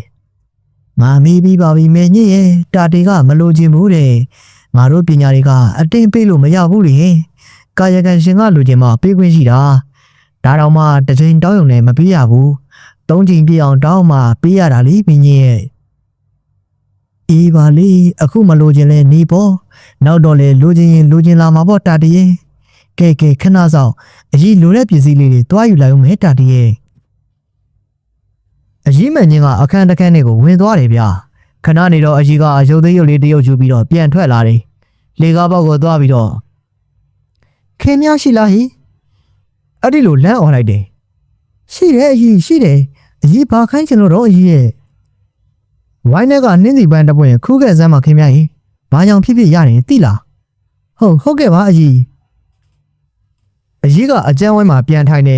ခဏနေတော့မခင်များဆိုတဲ့မိမကနှင်းစီပန်းအဖြူတပွင့်ခူးပြီးတော့အင်ကြီးပေါ်ကိုတက်လာတယ်ဗျအကြီးကိုပန်းမွင်လေးပေးခဲ့တယ်အယိုးတန်ရှိရှိလေးဖြုတ်ယူလာတာလေအကြီးကပန်းကိုကျမ်းမြေပေါ်မှာချထားပြီးတော့ရုပ်သေးရုပ်ကလေးလိုတေးသေးချာချာကင်လိုက်တယ်မင်းသမီးရုပ်ကလေးဗျအင်ကြီးအနီမှာပန်းမွင်ဝဝလေးတွေရွှေကြီးနဲ့ထိုးထားတယ်ခရောင်အင်ကြီးလေးဗျအောက်ကထမသိန်းကလည်းအနီပဲဗျအစိမ်းရောင်ချိတ်ကလေးတွေထိုးထားတယ်ခြေအနားမှာတော့ရွှေကြီးလေးတွေလည်းဖောက်ထားတယ်မျိုးထမင်းအနားကတော့အဖြူပေါ့ဗျာထူးဆန်းတာကအကြီးမန်ကြီးယူလာတဲ့ရုပ်သေးရုပ်ကလေးမှာဆွဲတဲ့ကြိုးတွေမပါဘူးဗျအကြီးမန်ကြီးကအယုတ်ကလေးကိုပကုံးနှစ်ဘက်ကနေကင်ပြီးတော့မတ်တက်ရက်လိုက်တယ်ရုပ်သေးရုပ်ကလေးကလည်းမတ်မတ်ကလေးရက်လို့ဗျဟဲ့မဲဒီအပြူတော်လေးတစ်ပုတ်လောက်ကပြပါအောင်အေးအဲ့ဒီလိုပြောပြီးအကြီးမန်ကြီးကအပြူတော်တချင်းတစ်ပုတ်ကိုတန်နေတန်ထားနေဆိုရတာပဲဗျတချင်းဆိုပြီးတော့တီလုံးအပိုက်ကိုဗဇက်နဲ့ပဲတီးပြီးတာဗျတကယ်ကိုစိုင်းတန်ထွက်တာမျိုးအကြီးမန်ကြီးကင်ထားတဲ့အယုတ်ကလေးကစကပြီးဗျအိုးတကယ်အသက်ရှိတဲ့လူတစ်ယောက်ကသလိုကိုကတော့တာဗျအကြီးမန်ကြီးကမင်းသမီးရုပ်ကလေးကိုလက်လွတ်ပေးလိုက်ပြီးတော့လက်ခုပ်တီးပြီးတော့တချင်းဆိုလိုက်ဗဇက်ဆိုင်တီးလိုက်နေဗျအကြီးမိတောင်းကလည်းလက်ခုပ်တီးပြီးတယ်ရုပ်သေးရုပ်ကလေးကတကယ်ကိုအသက်ဝင်ပြီးတော့လူတစ်ယောက်ကသလိုကိုကနေတာပေါ့ဗျာခဏနေပါအကြီးကအစိုးအဒီးတွေရက်လိုက်ပြီးရုပ်သေးရုပ်ကလေးကိုကောက်ယူလိုက်တယ်ဒီတော့မှရုပ်ကလေးကအကရက်သွားတာဗျကဲတာတီမင်းသမီးလေးကသဘောကျရဲ့လားကျုပ်ပြင်သဘောကျလိုက်တာအကြီးရဲ့ပညာကလည်းအံ့ဩစရာပါပဲဗျာကျုပ်ပြောတာကိုကြားတော့အကြီး၃ယောက်စလုံးကရီလိုက်ကြတာဗျာရုပ်သေးရုပ်ကလေးကိုကျမ်းမြေမှာချထားပြီးတော့အကြီးမန်ကြီးကနှင်းစီပန်းလေးကိုကောက်ယူပြီးတော့ကျုပ်ကိုကင်ခိုင်းထားလိုက်တယ်ကျုပ်ကလည်းရိုးတန်ရှိရှိနဲ့နှင်းစီပန်းဝင်လေးကိုကင်ပြီးတော့လက်ကိုဆန့်ထားလိုက်တယ်အကြီးမန်ကြီးပြောတဲ့အတိုင်းကျုပ်လုပ်ရတာပေါ့ဗျာအကြီးမန်ကြီးကကျုပ်ကင်ထားတဲ့နှင်းစီပန်းအဖြူလေးကိုမျက်စောင်ထိုးပြီးတော့ကြည့်လိုက်တယ်ဟာကျုပ်ပြင်လက်ပြီးတော့អော်လိုက်မိတယ်ဗျာနှင်းစီပန်းဖြူဖြူလေးကလမ်းနေရာကနေပြီးတော့ချက်ချင်းညှို့ကျသွားရဗျာဟာညို့ယုံနေမဟုတ်ဘူးဗျို့6ကိုလာတော့တာဗျာကဲရပြီတာတီအောက်မှာချထားလိုက်တော့အကြီးရဲ့ပညာကလူတစ်ယောက်ကိုပန်းညိုးတယ်လို့ညိုးပန်း6တယ်လို့6အောင်လုပ်လို့ရတယ်ဒါပေမဲ့3ချိန်တိတိတီးခံပြီးမှ4ချိန်ကြာမှလှုပ်ခွင့်ရှိတယ်တာတီရဲ့ခဏနေတော့အကြီးမင်းကြီးကအခန်းထဲဝင်သွားပြီးတော့မှန်တစ်ချက်ယူလာတယ်အမြင့်က3ပေလောက်ရှိတယ်ဗျာရက်ကတော့2ပေလောက်ရှိမယ်ဗျာမန်ပေါ်မှာပိတ်စာအမဲရောင်အုပ်ထားတယ်ကျုပ်ဘေးကနေရာမှာပဲပန်ကိုထောင်ထားလိုက်ပြီးတော့အကြီးမင်းကြီးကမှန်ကိုစိုက်ကြည့်တယ်ခဏနေတော့မှန်ပေါ်မှာအုပ်ထားတဲ့ပိတ်စာအမဲကိုဆွဲပြီးတော့ဖဲလိုက်တယ်ဗျာမှန်ထဲမှာအကြီးမင်းကြီးရဲ့အရေးကပေါ်နေတာပေါ့ဗျာသူကမှန်ရှိမှထိုင်နေတာလीမောက်ကတော်ကြီးကျုပ်တို့စကားဝိုင်းမှာတော့စကားပြောတဲ့သူတယောက်တိုးလာပြီတော့ဒီကောင်မနာမည်ကမင်းညင်းနေအကြီးမင်းညင်းပြောတာကိုအကြီးမဲခါနဲ့အကြီးမိတောင်းကသဘောကျပြီးတော့ရီရတယ်ဗျာဟာကျုပ်ပြင်အန်အော်လို့ဟာလို့တောင်ထအော်လိုက်မိတယ်ဒါပေမဲ့အတန်တော့မထွက်ပါဘူးစိတ်ထဲကပဲအော်လိုက်တာပါခမရသာစဉ်းစားကြည့်တော့ဗျာကျုပ်မအော်ပဲနေနိုင်မလားဆိုတာအကြီးမင်းကြီးကစကားတွေပြောနေပေမဲ့မှန်တဲ့ကသူ့အရေးကဘာမှမပြောဘဲနဲ့ရီယုံမဲရီနေတာဗျာပြီးတော့အကြီးမင်းကြီးကသူ့နေရာမှာသူပြန်ထိုင်လိုက်တယ်အကြီး3ယောက်စကားတွေဆက်ပြောကြတယ်ည နေပါဦးမင်းကြီးနင်တို့မဲပွင့်ကိုရောတည်တည်ချာချာပြောထားရဲ့လားဟဲ့အကြီးမယ်ခါကမေးလိုက်တာဗျဟာပြောပါတယ်မောက်ကတော်ကြီးရဲ့ဒီလုံးကိုယ်တိုင်သွားပြောတာပါလာမှာပါရှင်ဖယားကျုပ်ပြင်မတိမတာဖယားတားလိုက်မိတယ်ဗျာအပြင်ကအကြီးမယ်ချင်းကပြောတာမဟုတ်ဘူးဗျာမှန်တဲ့ကအကြီးမယ်ချင်းကပြောတာမှန်တဲ့ကနေအတန်မှာထွက်လာတာဗျာကျုပ်ပြင်တကယ်ကိုစက်သိန်းနေထသွားတာဗျတသက်နဲ့တကူဒါမျိုးကိုမမြင်ဘူးပါဘူးဗျာဒီအတွင်းမှာမိတောင်းရောအစင်ပြေရဲ့လားအကြီးမယ်ခါကမေးတော့ပြေပါတယ်မောက်ကတော်ကြီးရဲ့ဒါပေမဲ့အောက်လန်းတကောင်လာပြီးရန်စနေလို့၃ချိန်တိတိတီးခံပြီးမှလှုပ်လိုက်ရတာတော့ရှိတယ်ညီအဆုံးစီရင်လိုက်တာမဟုတ်လားအေးမှန်တဲ့ကအကြီးမယ်ချင်းကဝင်ပြီးတော့မေးတာဗျကျုပ်အဆုံးမစီရင်ပါဘူးအေးသူ့ဟာသူတေသွားတာပါအကြီးမိတောင်းကပြန်ပြောတော့အပြင်ကအကြီးမယ်ချင်းကပြောတယ်ဗျမိတောင်းရင်ညီဟာကဖိုးသူတော်လို့ဖြစ်နေပါပြီဆရာတော်ကဟဲ့သူတော်ဂျဘိုးတွေကိုမတက်နဲ့လို့ပြောတော့သူတော်ကဆရာတော်ကိုပြန်ပြီးလျှောက်တဲ့မတက်ပါဘူးဗျာခြေတွေလက်တွေလုံးပြီးတော့ပြစ်လိုက်တာပါတဲ့ညီလည်းအဲ့ဒီဖိုးသူတော်လို့ဖြစ်နေပါဘောလားအေးဟာမန်တဲ့ကအကြီးမယ်ချင်းကပြောတာပြောအပြင်ကအကြီးမယ်ချင်းနဲ့အကြီးမယ်ခါကတော့ရည်နေကြတာလေမင်းကြီးရောဘာတွေဖြစ်သေးတော့ဟဲ့ဟာမဖြစ်ပါဘူးမောက်ကတော်ကြီးရဲ့ကျုပ်ကတဖြည်းဖြည်းနဲ့စေးစရာမကြီးဖြစ်နေပါပြီတော့ဒီတရွာလုံးကိုပဲစေးပဲကုပေးနေရတာပါအပြင်ကအကြီးမယ်ချင်းကပြောတာဗျအေးတခုတော့ဖြစ်တယ်မောက်ကတော်ကြီးရဲ့ရွာနောက်ပိုင်းကမိဝိုင်းဆိုတဲ့ကလေးမလေးကိုကြိုက်တဲ့အကောင်တစ်ကောင်ကအောက်လန်းအားကိုနဲ့စေးခတ်တဲ့တော့ကလေးမလေးကတချောင်းချောင်းနဲ့ဖြစ်နေတာလीကျုပ်ကလည်းရိုးရိုးပဲထင်ပြီးတော့စေးပေးနေတာနောက်မှစေးခတ်ထားမှန်းသိပြီးတော့အန်ထုတ်ခိုင်းလိုက်ရတယ်မလုံးကြီးပေါ်ထဲမှာစေးထည့်ပြီးတော့ကျွေးထားတာဒါနဲ့အောက်လန်းရောငွေပေးလို့တဲ့ကောင်ရောနည်းနည်းတော့လှုပ်လိုက်ရတယ်တော့မှန်တဲ့ကမင်းကြီးကပြောနေတာဗျမိထောင်းလိုပဲခြေတွေလက်ပြီးလုံးပြီးတော့ပြုတ်ပစ်လိုက်တာပဲလားအကြီးမယ်ကပြုံးဆဆလှုပ်ပြီးတော့မေးတာမျိုးအောက်လန်းကောင်ကိုတော့လှုပ်လိုက်တာစိတ်ရောက်သွားရောဟိုကောင်ငွေပေးဝယ်ပြီးစေးခတ်တဲ့အကောင်ကတော့မိမတွေ့ရင်လှဲ့တော်မကြည့်အောင်လှုပ်လိုက်တဲ့တော့ဒါဆိုရင်ညီလဲဘာထူးလို့တော့ဟေးဖိုးသူတွေပေါ့ဗျောအကြီးမယ်ခါကပြောပြီးရှိတော့အကြီးမိတောင်ရောမှန်တဲ့ကမင်းကြီးရောအပြင်ကအကြီးမင်းကြီးရောရှိကြရောဗျာခဏနေတော့အကြီးမင်းကြီးကမှန်ကိုအဝဲနဲ့ပြန်ပြီးတော့အုပ်ထားလိုက်တယ်ဗျာကဲတာတီအကြီးကမွေးကလေးကပါလာတဲ့ပညာလေးဆိုတော့စိတ်ကလေးညှို့လိုက်တာနဲ့ကိုလှုပ်လို့ရနေတာလေအကြီးကိုစောင့်ရှောက်နေတဲ့ကန်တပနက်ကအားလုံးလှုပ်ပေးနေတာထင်ပါရင်အကြီးမင်းကြီးကကျုပ်ကိုပြောပြတယ်ကျုပ်ပြင်အန်အောလို့ဘာပြောရမှန်းကိုမသိတော့ပါဘူးအကြီးရေအေးကွယ်အကြီးတို့ကလူတယောက်ကိုသုံးခနဲ့လဲတအောင်လုံနိုင်ပေမဲ့မလုံကြပါဘူးလေတော်တော်ကိုလွန်လုံးမကလွန်လားမှလှုပ်လိုက်ရတာပါအကြီးမယ်တောင်ကဝင်ပြောတာဗျာအကြီးမိတောင်ပြောတာကိုကြုတ်ယုံနေဗျာ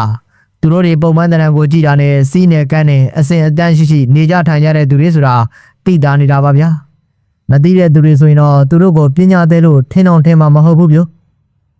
ဒါပေမဲ့အကြီးမယ်ကအိမ်မှာရောအကြီးမယ်ညင်းအိမ်မှာရောဖျားစင်တော်မရှိကြဘူးဗျာအကြီးမယ်ညင်းကဝမ်းနေဆုံးတယောက်ရဲ့အစွမ်းကိုထုတ်ပြတယ်ရုပ်သေးရုပ်ကလေးကိုအသက်သွင်းပြီးတော့ကခိုင်းနေနင်းစီပန်းတဝင်းကိုမျက်စောင်းထိုးယုံနဲ့ညှို့ကြပြီးတော့ခြောက်သွားအောင်လုပ်ပြတယ်မန်တစ်ချက်ထောင်ပြီးတော့နှစ်ကိုခွဲပြတယ်တခြားအစွမ်းတွေလည်းအများကြီးရှိအောင်ပါဗျာကဲမိတော့ညီရဲ့လက်ပဲတာတိတ်ကိုညီအစွမ်းလေးနည်းနည်းပြလိုက်ပါဦးဟဲ့အကြီးမယ်ကအကြီးမိတောင်ကိုခိုင်းတာဗျာအကြီးမိတောင်ကပြုံးပြီးတော့ပြောတယ်မောက်ကတော်ကြီးခွင့်ပေးမှတော့လှုပ်ပြရတော့မှာပေါ့တော့ကျုပ်လည်းတော်တော်ကိုစိတ်ဝင်စားသွားတာပေါ့ဗျာအကြီးမိတောင်ကထပြီးတော့အကြီးမယ်ကြီးအင်ကြီးတွေကအခန်းတစ်ခန်းထဲကိုဝင်သွားတယ်ခဏနေတော့အခန်းထဲကနေခေါင်းကြီးကထွက်လာတယ်ဟာကြားကြီးဗျာကျုပ်ကလန့်ပြီးတော့အကြီးမယ်ခါနောက်ကိုပြေးပြီးတော့ကတ်နေလိုက်တယ်မိတောင်ကရုပ်ပြောင်းရုပ်လဲတက်တဲ့တာတည်းရဲ့အဲ့ဒါကြားမဟုတ်ပါဘူးဟဲ့မိတောင်ပါအကြီးမယ်ခါကပြောလဲကျုပ်ကကြောက်တုံးမဲ့ဗျာဟာထွက်လာပြီဗျကြားကြီးထွက်လာပြီဗျာအခန်းရှိမှာမတ်တက်ရက်နေတယ်ပါဇက်ကြီးဟပြတယ်ဗျအမိကလည်းတပုတ်ပုတ်နဲ့လှုပ်လို့ဗျာခဏနေတော့ကြားကြီးကကျမ်းမြေပေါ်မှာလှဲအိတ်နေတယ်မျက်လုံးကြီးတွေကတော့ကျုပ်တို့ဘက်ကိုပြုတ်ကြည့်နေတာဗျာ ကျိုးစိတ်တင်တော့ကြာက9000 6000လောက်တော့ရှိမယ်ထင်တယ်ဗျကဲပါမီတောင်းရင်ငါသားတာတီကြောက်နေပါပြီဟဲ့အကြီးမေခါကပြောလိုက်တော့မှကြာကြီးကအခန်းထဲကိုပြန်ဝင်သွားတယ်ဗျခဏနေတော့အခန်းထဲကနေအကြီးမီတောင်ပြန်ထွက်လာတယ်တာတီဟဲ့နင်းတော်ကြောက်သွားတာလားဟာကြောက်လိုက်တော့မှအကြီးရေကံကောင်းလို့ဗျသေးတောင်ထွက်ကြတော့မလို့ဗျအကျုပ်ပြောတာကိုသဘောကျပြီးတော့အကြီး3ယောက်ကရီလိုက်ကြတာဗျဟဲ့မီတောင်နင်ဟိုဟာလုံးလို့ရသေးလားအကြီးမင်းကြီးကအကြီးတောင်ကိုမေးလိုက်တာဗျဘာတော့မင်းကြီးနင်ဟာကလည်းအရင်မရှိအဖျားမရှိနဲ့ဟေးကိုဖြောက်တာလေဟေးဩရတာဗောမင်းကြီးဒါတိကိုလှုပ်ပြလိုက်စမ်းပါ၏အကြီးမင်းကြီးကချက်ချင်းမက်တက်ထရလိုက်တယ်ဟာချက်ချင်းကိုပျောက်သွားတာဗျကာလာတွေမန်းနေတော့မရွတ်ရဘူးတခါတည်းပျောက်သွားတာဗျအကြီးမင်းတော်ကဘယ်ရောက်သွားတော့ကျုပ်ကမေးလိုက်တာဗျအကြီးမင်းကြီးကအတားနီသူရောက်တဲ့နေရာကနေအတန်ပြုတ်လိမ့်မယ်တတီဒီကိုလာဟဲ့ဟောညီတောင်ဝိုင်းထဲကိုရောက်နေပြီနင့်ကိုလှမ်းခေါ်နေပြီတတီရဲ့ဒီကောင်မနင့်ကိုတခုခုလှုပ်ပြမလို့နဲ့တူတယ်သွားဒီကောင်မကတော်ယုံတန်ယုံလှုပ်ပြတာမဟုတ်ဘူးနင့်ကိုခင်သွားလို့လှုပ်ပြတာသွားမိတောင်းစီကိုသွားလိုက်အကြီးမင်းကြီးပြောတာနဲ့ကျုပ်လဲဝိုင်းထဲကိုဆင်းလာခဲ့တယ်အကြီးမင်းကြီးရဲ့ဝိုင်းကြီးကအကျဲကြီးဗျမကြီးပင်ကြီးတွေရဲ့အရေးကအေးနေတာပဲဗျာတတိဒီကိုလားအကြီးမီတောင်ကဝိုင်းတောင်ကနေကျုပ်ကိုလှမ်းခေါ်နေတာဗျာသူရက်နေတဲ့နေရာမှာလူတရက်လောက်မြင်နေပြည်ပန်းညိုပင်လေးတွေရှိတယ်လားတတိနင့်ကောင်ကတခုလှုပ်ပြမယ်ပြည်ပန်းညိုပင်လေးရဲ့အရေးကအကြီးမီတောင်ရက်နေတဲ့ဘက်ကိုကျနေတာဗျာတတိလူတယောက်ကိုတတ်တယ်ဆိုတာလွယ်လေးဟဲ့ဒီမှာကြည့်အကြီးမီတောင်ကပြောဆိုပြည်ပန်းညိုပင်ရဲ့အရေးကိုဖနှောင်းနဲ့ပေါက်လိုက်ရောဗျာကဲနင်းဒီအပင်ကိုကြည့်နေအရွက်တွေတရွက်မကြံကျွေသွားရင်ငါ့ကိုလာပြောအဲ့ဒီလိုမှာပြီးတော့အင်ကြီးတဲ့ကိုဝင်သွားရောဗျကျုပ်ကတော့မကြီးပင်ကြီးတပယောက်မှထိုင်ပြီးတော့ပြည်ပန်းညိုပင်ကိုကြည့်နေရတာပေါ့ဗျာဟာအရွက်တွေချက်ချင်းညှိုးပြီးတော့ကုတ်ကြကုန်ပြီဗျဟောကျုပ်ကြည့်နေတော့မှပဲ6တွေ့သွားပြီးတော့အရွက်တွေတဖြုတ်ဖြုတ်ကျွေကြကုန်ပြီဗျာကျုပ်လည်းတည်တည်ကြကြစောင့်ကြည့်နေလိုက်တာနောက်ဆုံးတရွက်မှမကြံတော့မှအင်ကြီးပေါ်တက်ပြီးတော့အရွက်တွေကျွေလို့ကုန်ပြီဗျာအဲ့ဒီလိုပြောလိုက်တယ်အေးအကြီးလာပြီဟဲ့အဲ့ဒီလိုပြောပြီးတော့အကြီးကကျုံနဲ့အတူလိုက်လာတယ်ဒီဘဲညိုပင်လေးကတော့အရွက်တရွက်မှမရှိတော့ပဲအပင်ကရုံလေးဖြစ်နေတော့ပေါ့ဗျာအကြီးမိတောင်းကအပင်ကိုတည်တည်ကြကြကြည့်ပြီးမှလက်ခုပ်3ချက်တီးလိုက်တယ်ဗျဟဲ့တာဒီနင်စောင့်ကြည့်နေလိုက်အောင်ဟဲ့ကျုပ်ကိုပြောပြီးတော့အကြီးမိတောင်းအိမ်ထဲကိုပြန်ဝင်သွားရောဗျာကျုပ်ကတော့စောစောကမကြီးပင်ကြီးအောက်မှာပဲထိုင်ပြီးတော့ပြည်ပန်းညိုပင်ကိုကြည့်နေရပြန်တာပေါ့ဗျာဟာဂိုင်းလေးတွေပြန်ပြီးတော့ထောင်းလာတယ်ဗျဟောအရွက်စိမ့်စိမ့်လေးတွေပြန်ထွက်လာရပါလားဟောအရွက်ကလေးတွေမျက်စိအောက်မှာနေပြန်ကြည့်ပြီးတော့ကြည်လာပြီ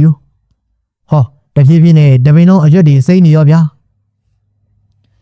ကျုပ်လည်းအိမ်ထဲကိုဝင်လာခဲ့လိုက်တယ်တာတီဘလို့တော့ဟဲ့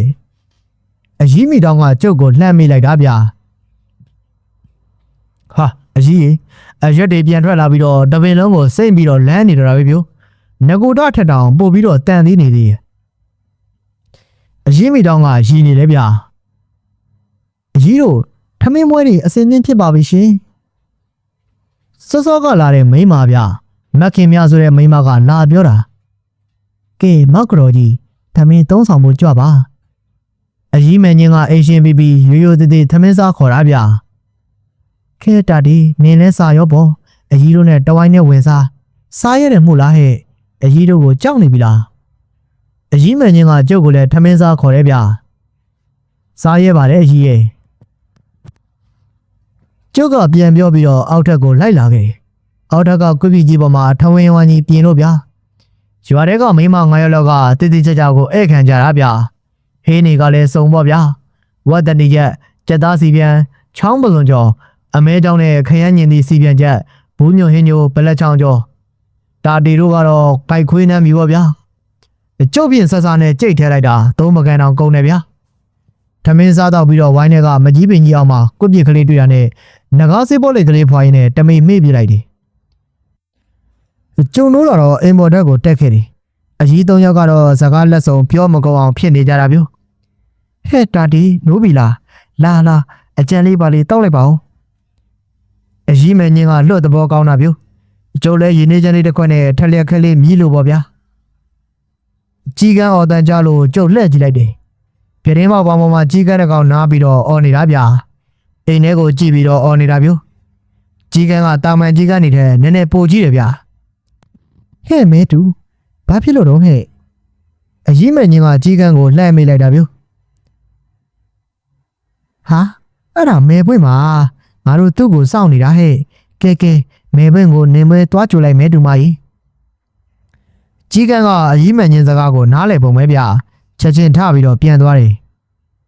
ဟဲ့မင်းကြီးဒီကြီးကန်းကနေမွေးထားတာလားအကြီးမဲခါကအန်ဩပြီးတော့မေးလိုက်တာဗျာဟုတ်တယ်မောက်ကြော်ကြီးရေမဲတူမကိုအကောင်ပေါက်ကလေးတွေကမွေးခဲ့ရတာအတိုက်ထဲကပြုတ်ကျလာတာနဲ့မွေးထားတာလေကြီးလာတော့ကျုပ်ပြောတဲ့စကားကိုအကုန်နားလေတယ်သူပြောတာတွေလေကျုပ်ကနားလေတယ်ဟေးညီတို့ကလည်းအစမ်းမလားဟဲ့မဲတူမကမိတောင်းတို့မဲပွင့်တို့ကိုသိတယ်အခုလေလာပြောတာအမေတဲ့ပွဲကြော်ကဆုံးမလာနေတယ်တဲ့အော်အဲ့ဒီလိုပြောတာလားနင်တို့ချင်းကတော့ဟုတ်နေတာပဲနော်အကြီးမဲတောင်းကသဘောကျပြီးတော့ပြောလိုက်တာဗျာညီကြည့်နေမဲပွင့်ရောက်လာရင်မေးကြည့်လိုက်နင်းကိုဘသူလာကြိုးတာတော့လို့မေးကြည့်လိုက်ဟုတ်ပါဗျာလေကားကနေတက်လာတာမျိုးရှေ့ကမဲတူမနောက်ကမှအကြီးမဲပွင့်ဗျာဟဲ့မဲပွင့်နောက်ကျလိုက်တာဤမောက်ကြော်ကြီးကရောက်ကြတဲ့ကညီကိုမေးနေတာနှုတ်နေပါဦးညီကိုဘသူကလာကြိုးတာတော့အကြီးမိတောင်ကအကြီးမဲပွင့်ကိုမေးလိုက်တာဗျာဘယ်သူရှိရမှာတော့ဟဲ့ဟိုကောင်မမဲတူမပေါ့တာအားနဲ့ဘာတွေပြောမှလဲမသိပါဘူးခဲငါ့ကိုခေါ်လာတာတစ်ပင်မှာဝင်လာလိုက်ပြီးရင်ပြန်လိုက်နဲ့ငါ့ကိုဒီကောင်မကလမ်းပြလှုပ်နေတာဟဲ့မဲတူမငါအိမ်တိပါတယ်ဟဲ့လို့ပြောလဲမရဘူးဟိအကြီး၃ယောက်ကရီရတာပဲဗျာနင်ပြောလို့ဘယ်ရမှာတော့မဲပွင့်ရဲ့စောစောကငါ့ကိုတစ်ခေါက်လာပြောတယ်နင်လာနေတယ်တဲ့အဲ့ဒါငါကနင့်ကိုတွားကြိုခဲ့လို့သူ့ကိုတာဝန်ပေးလိုက်တော့မဲတူမကနင့်ကိုအိမ်ပေါ်တဲ့အရောက်ပို့ပေးရတာပေါ့မဲပွင့်ရဲ့ကဲခဏနားပြီးရင်အောက်ထပ်မှာထမင်းစင်းစားမယ်ခဏနေတော့မခင်မြတက်လာပြီးတော့အကြီးမဲပွင့်ကိုထမင်းစားခေါ်ရဲဗျာအကြီးမဲညင်းမလိုက်သွားပြီးတော့အကြီးမဲပွင့်ကိုဧည့်ခံတယ်ဗျာဒီတော့မှအကြီးမိတောင်ကကျုပ်ကိုပြောပြတာမဲပွင့်ကစက်တက်ကြိုးတာတရဲ့သူ့ပညာနဲ့တူတော့တော်တော်ကိုစွမ်းတာဒါပေမဲ့သူ့ကိုလုတ်ပြခိုင်းလို့တော့မရဘူးဟဲ့သူကတမျိုးပြီးတော့မဲပွင့်ကရှက်လဲရှက်တက်တယ်မဲပွင့်ကနေတာထိုင်တာခက်ကုတ်နေတတ်ပေမဲ့တော်တော်ချမ်းသာတာအမွေကြီးရတာနဲတာမဟုတ်ဘူးဟဲ့၃မွေခံလား၄မွေခံလားမသိဘူးတာတရဲ့အော်ဒီဆုံးမကြီးတွေကအကုန်လုံးတထေးမတွေပါလားလို့ကြုတ်တွေးနေတာဗျတယောက်ကိုတယောက်လဲလေးစားကြတယ်ပြီးတော့တကယ့်ကိုခင်မင်ကြတာဗျဒီကြားထဲမှာမဲတူမဆိုတဲ့ကြီးကမ်းမတကောင်ကလည်းပါသေးတယ်ဗျအကြီးမွယ်ပွင့်စားတော့ပြီးတာနဲ့ပညာသည်မကြီး၄ယောက်စကားဝိုင်းဖွဲ့ကြတာပေါ့ဗျာဒီတော့မှပဲအိမ်ပေါ်တက်ကိုဒီလုံးတက်လာတယ်ဗျဟဲ့ဒီလုံးပြန်လာပြီလားလေကားကတက်လာတဲ့ဒီလုံးကိုတွေ့တာနဲ့အကြီးမင်းကြီးကစီးပြီးတော့မေးလိုက်တာဗျဟုတ်ကဲ့အကြီးကျုပ်ပြန်လာပါပြီဗျပြောဆိုနဲ့ဒီလုံးကအကြီးမင်းကြီးနားမှာလာထိုင်နေအချင်းအနေဘယ်လိုတော့ဒီလုံးရဲ့အားလုံးပြင်ဆင်ပြီးပါပြီအကြီးဟာအဆောင်လဲထားခဲ့ပါတယ်ဘယ်သူမှမသိဘူးတော့လိုမယ်နော်ဒီလုံးတခြားသူတွေတော့ဘယ်သူမှမသိပါဘူးအကြီးရဲ့ဟိုကောင်မကတော့သိပုံရတယ်ဟီးဘယ်ကောင်မတော့ဒီလုံးရဲ့အကြီးရဲ့ကောင်မလေးဗျာမဲတူမပေါ့ကျုပ်လောက်ကိုင်းနေတာတွေကိုမသိမသာလာကြည့်နေတာဗျာဟာဒီကောင်မကတော့ဟေးနေရတကာပါပဲလားပြီးတော့ဒီကောင်မကတိတ်ပါတာသူမသိတာဘာမှမရှိဘူးဒီလုံးရဲ့အေးဟုတ်ပြီနေနာတော့အော်တာတစ်ကိုယာရဲခေါ်သွားလိုက်ပါလားဟုတ်ကဲ့အကြီးတာတစ်ကိုကျုပ်ခေါ်သွားလိုက်ပါမယ်ဒီတော့ကကျုပ်ကိုပြုံးပြီးတော့ကြည့်တယ်ပြီးတော့မှတာတစ်ပြင်းနေပြီလားကွာလာငါနဲ့လိုက်ခဲ့ကျုပ်ကလည်းအကြီးမဲခါကိုခွင်တောင်းရတာပေါ့ဗျာအကြီးကျုပ်ဒီလုံးနဲ့ခဏလိုက်သွားအောင်မယ်နော်အေးလိုက်သွားတာတည်းလိုက်သွားရောက်တခါရွာတဲ့တော့ရှောက်လေလိုက်ဦးမော်ဟင်းဟုတ်ကဲ့ပါအကြီးဒီလုံးကကျုပ်ကိုခေါ်သွားတယ် ကိုဒီလုံးခမရကဘဲသွားလိုက်တာတော့အကြီးမင်းကြီးခိုင်းတာလीကွာသူတို့ညလုံးမဲ့ကိစ္စအတွက်နေရာထိုင်ခင်းပြင်ခိုင်းတာကွာသူတို့တွေအဲ့ဒါလောက်တိုင်းငါပဲနေရာပြင်ပေးနေကြလေကွာ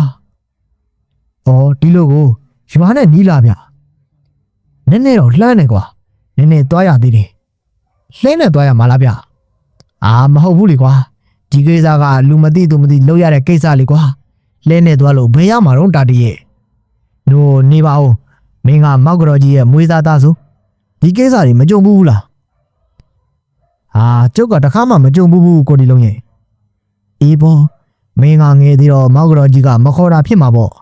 အခုမှမင်းကိုပထမဆုံးခေါ်လာတာရှိမှာကိုဒီလုံးကတိုက်ကုန်းကသူ့အတီကျွမ်းနေရဲ့အိမ်တွေကိုလိုက်ပို့တယ်တဲ့အိမ်ကိုခဏပဲပေါ့ဗျာပြီးတော့မှသူတို့အိမ်ကိုခေါ်သွားတာလေကိုဒီလုံးတို့ကလည်းအိမ်ကြီးအိမ်ကောင်းနဲ့နေကြတာဗျတာဒီအကြီးမင်းကြီးကငါရဲ့အသက်သခင်ကျေးဇူးရှင်ကွာငါအသက်ကိုကယ်ထားတာငါမှာကအကြီးပေးတဲ့အသက်ပဲရှိတော့တာလေကွာဟင်ဟုတ်လားကိုဒီလုံးကနေမကောင်းဖြစ်ခဲ့တာလားဘယ်ကဟုတ်ရမလဲကွာပိုးထိထားတာကွာဟာအေးကွာငါကိုသိပြီဆိုပြီးတော့အာတုဘချဖို့တော့ပြင်နေကြပြီအဲ့ဒီချိန်မှာအကြီးရောက်လာပြီးတော့ဟာနင်တို့လှုပ်လိုက်ရင်စောက်ဆန်းကြီးပဲဒီလုံးကဗမာတေသေးလို့တော့ဟဲ့ဖဲကြသန်းအဲ့ဒီလိုဆိုပြီးတော့မွေစိတ်ချောက်ရတာပဲဟိငါကတော့တတိမှမရှိတော့တာသူများတွေပြန်ပြောပြလို့သိရတာပေါ့ကွာအဲ့ဒီမှာတဲ့မွေစိတ်နေရာကနေပြီးတော့အစိမ်မဲမဲတွေကြလာတယ်ဟိပြီးတော့မှအကြီးကရွတ်ဖက်ပြီးတော့လက်ကင်ပေါ်ကနေခေါင်းကစပြီးတော့ရိုက်ချတာဆိုပဲတဖြည်းဖြည်းနဲ့မဲပြန်နေရာကနေပြန်ပြီးတော့သွေးရောင်လွှမ်းလာတယ်ကွာနောက်တော့တတိပြန်လာတာပဲကွာဒါပေမဲ့နွားတင်းကုတ်ထဲလည်းမသွားရဘူးနွားချေမထိရဘူးအဲ့ဒါတစ်နှစ်လောက်တတိထားနေရမယ်ကိုတီလုံးတို့မိသားစုအားလုံးကလည်းတော်တော်ကိုရိုးသားပြီးတော့ခင်တက်မင်းတက်ကြတယ်ဗျာကိုတီလုံးအကြီးတွေကအခုလိုပဲဒီမှာတောက်စားတဲ့ကိစ္စကိုလုပ်နေကြလားဗျာအမြင်မဟုတ်ဘူးကွာတခါတရံပါငါအသက်ကိုအကြီးမယ်ညင်ခဲ့ပြီးမှဒါဒုတိယတစ်ခါပဲတောက်စားရင်ဘာတွေဖြစ်တုံးဗျဟာကွာဒါတရားညရောက်တော့မင်းမြင်ရမှာပဲဟာအနာကိုလူမကက်ရဘူးကွာမင်းနဲ့ငါတော့သူတို့တပည့်တွေလိုသဘောထားလို့လူတာလှုပ်ပေကိုခေါ်လာတာဒါပေမဲ့ညရောက်လို့မင်းမြင်ပါလိမ့်မယ်ကွာအဝေးကြီးကနေပဲကြည့်နေရမှာညနေဆောင်မှာကိုဒီလုံးကကျုပ်ကိုအကြီးမယ်ညင်အိမ်ကိုပြန်ပို့တယ်ညနေသားကိုတော့အကြီးရေးစားပြီးမှကိုဒီလုံးနဲ့ကျုံနဲ့စားကြတယ်ညတကောင်ချင်းရောက်တော့မှအကြီးလေးယောက်နဲ့ကျုပ်တို့နှစ်ယောက်ရွာကထွက်ကြတယ်ဗျာတရွာလုံးလူတွေအားလုံးအိမ်မောကြနေပြီပေါ့ဗျာမဲတူမှလည်းရှာလို့မတွေ့တော့ဘူးဗျာအိပ်ပြောနေပြီထင်တယ်လေကိုဒီလုံးကရှင်းသုံးကပြီးတော့အကြီးမဲခနောက်ကမှအကြီးမဲညင်းအကြီးမီတောင်အကြီးမဲဖွင့်နောက်ဆုံးကလိုက်ကြရတာကကျုံးဗျာအကြီးမဲညင်းကတရွာလုံးရှိသမျှခွေးတွေကိုအာဆေးများထည့်ထားသလားမသိပါဘူးဗျာတကောင်းတော်ဟုံးတယ်မကြရဘူးဗျတိုက်ကုန်းကထွက်တော့မြောက်ကိုသွားတယ်ရာနှစ်ခွက်လောက်ကြော်လိုက်ပြီးမှတောင်တန်းလေးတစ်ခုကိုတွေ့တယ်ဗျအဲ့ဒီတော်တန်းလေးအလွန်မှာအကြီးတို့တောက်စားဖို့နေရာတွေပြင်ထားတာမျိုးဒါတွေအားလုံးဟာကိုဒီလုံးရဲ့အစီအစဉ်တွေပေါ့ဗျာဇပွဲကုံနှလုံးဆက်ခင်းထားပြီးတော့အပေါ်မှာပွဲလေးပွဲပြင်ထားတယ်ရောက်တာနဲ့ကိုဒီလုံးကဖျောင်းတိုင်း၄တိုင်နဲ့အမွှေးတိုင်၄တိုင်ထွန်းလိုက်တယ်ကိုဒီလုံးကအကြီးမယ်ညင်းညွှန်ကြားထားတာတွေကိုတသွေးမသိန်းကိုလိုက်နာနေတဲ့ပုံပဲဗျအော်ကျုပ်ပြောဖို့တခုမေးနေတာမျိုးအကြီး၄ယောက်စလုံးကြောင်အင်ကြီးအနက်ထမင်းအနက်တွေဝစ်ထားကြတာဗျကဲဒီလုံးငါတို့အလုပ်လုပ်တော့မယ်ဒါတိတ်ကိုခေါ်ပြီးတော့ဝေးဝေးမှသွားနေကြအကြီးမယ်ညင်းကပြောလိုက်တယ်ကျုံနဲ့ကိုဒီလုံးလည်းလှည့်ထွက်လာကြတယ်ဗျဒါပေမဲ့ကိုဒီလုံးကတိတ်ဝေးဝေးမသွားပါဘူးစောစောကကျုပ်တို့ဖြတ်လာခဲ့တဲ့တော်တန်းလေးတွေကထိန်မရင်တမင်ရဲ့နောက်မှာဝင်ထိုင်လိုက်ကြတယ်ထိန်မင်းမင်းမာကမိုးနံချုံနေရှိတော့အကြီးတွေလှမ်းကြည့်အောင်ကျုပ်တို့ကိုမြင်ရမှာမဟုတ်ဘူးဗျာဒီလောက်ဆိုရင်တော့လွတ်ပြီးတာတည်းဟင်ဘာလို့တာတော့ကိုလိုဒီလုံးရဲ့ဆက်လေးကွာ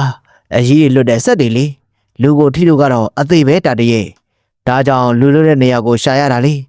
အခုသူတို့တောက်စားမဲ့နေရာကမြက်ခင်တွေ့တယ်မို့လားနောက်2ရက်လောက်နေမင်းလာကြည့်လေမျက်တွေခြောက်ပြီးတော့တေကုံရောက်ကွာဟာဟုတ်လားဗျဟုတ်ပါဗျာဟောဟိုမှာကြည့်တာဒီစပြီအကြီး၄ယောက်စလုံးကသပင်တွေဖာလာချလို့ဗျာလောက်ွယ်ညာဆိုပေမဲ့လို့အာကာသအလင်းအောင်ရှိနေတော့မှုံဝါးလေးတော့မြင်နေရတာပေါ့ဗျာမင်းကြည့်နေကွာမောက်ကတော်ကြီးကစလိုက်မယ်ဟောတွေ့လားမောက်ကတော်ကြီးစက်တွေထွက်လာပြီကြည့် ဟုတ်တယ်ဗျာအကြီးမေခါကလက်နှစ်ဖက်ကိုရှေ့ထုတ်ပြီးတော့တန်းထားတယ်ဗျာဟာစက်တွေကအကြီးမေခါရဲ့မျက်စိနှစ်ဖက်ကနေလက်ခနဲ့ထွက်နေတာဗျာဟောဗဇက်ကပါစက်တွေထွက်လာပြီဗျို့ဟောနားနှစ်ဖက်ကပါထွက်လာပြီဗျာလိမ်မော်ရောင်တောက်နေတာဗျို့ဟာကိုလုံးကပါစက်ရောင်တွေထွက်လာပြီဗျာဟော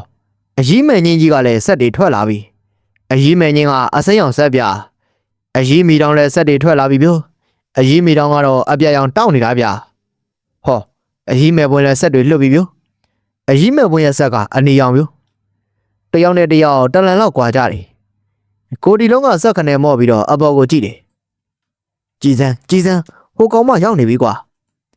ကိုဒီလုံးပြောလိုက်တော့ကျုပ်မှချက်သိန်းနေတော့ထသွားရဗျာဘာကောင်မတော့ကိုဒီလုံး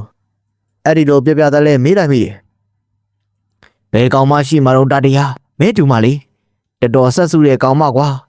ဒါကြောင့်နှေခင်းကငါလာပြီးလုတ်ကန်နေရတဲ့ကိုဒီကောင်မလာပြီးတော့ချောင်းကြည့်တာကွာကျုပ်လည်းတစ်ပင်ပေါ်ကိုမော့ကြည့်လိုက်တာပေါ့မောင်ရိပ်ထဲမှာအကြီးကန်းမဲတူမကိုလိုက်ရှာကြည့်တော့ဟုတ်ပါဗျာထိန်မင်းဘေးကတစ်တော်ပင်ပေါ်မှာငိမ်ပြီးတော့ကြည့်နေတာဗျာကျုပ်လည်းမဲတူမကိုသဘောကျပြီးတော့မှောင်ထဲမှာပဲပြုံးလိုက်မိတယ်အဲ့ဒါသာကြည့်တော့ဒါဒီတခြားကြီးကနေအိပ်ပျော်နေတဲ့အချိန်မှာဒီကောင်မမအိပ်နိုင်ဘူးကွာသူ့ကိုယ်သူလူလို့မြန်ထင်နေတာမသိပါဘူးကွာကျုပ်လည်းကိုဒီလုံးပြောတာကိုပြန်မပြောနိုင်တော့ဘူးဗျာဟာအကြီးမဲခါကောင်းငင်ကိုပြန်တက်သွားပြီဗျို့အကြီးမဲခါနောက်ကအကြီးမဲညင်းနောက်ကအကြီးမီတောင်စက်တွေလဲဆုံရောကောင်းငင်ကိုပြန်တက်ကြတာဗျာအကြီးမဲပွင့်ကတော့ကောင်းငင်မပြန်ဘူးဗျာမြေပေါ်မှာပဲတောက်စားနေတာသူ့လက်နှစ်ဖက်ကိုရှက်လိုက်ဆန့်ထုတ်လိုက်နေစက်အယောင်တွေကလက်နဲ့ထွက်လာတာလေဗျာ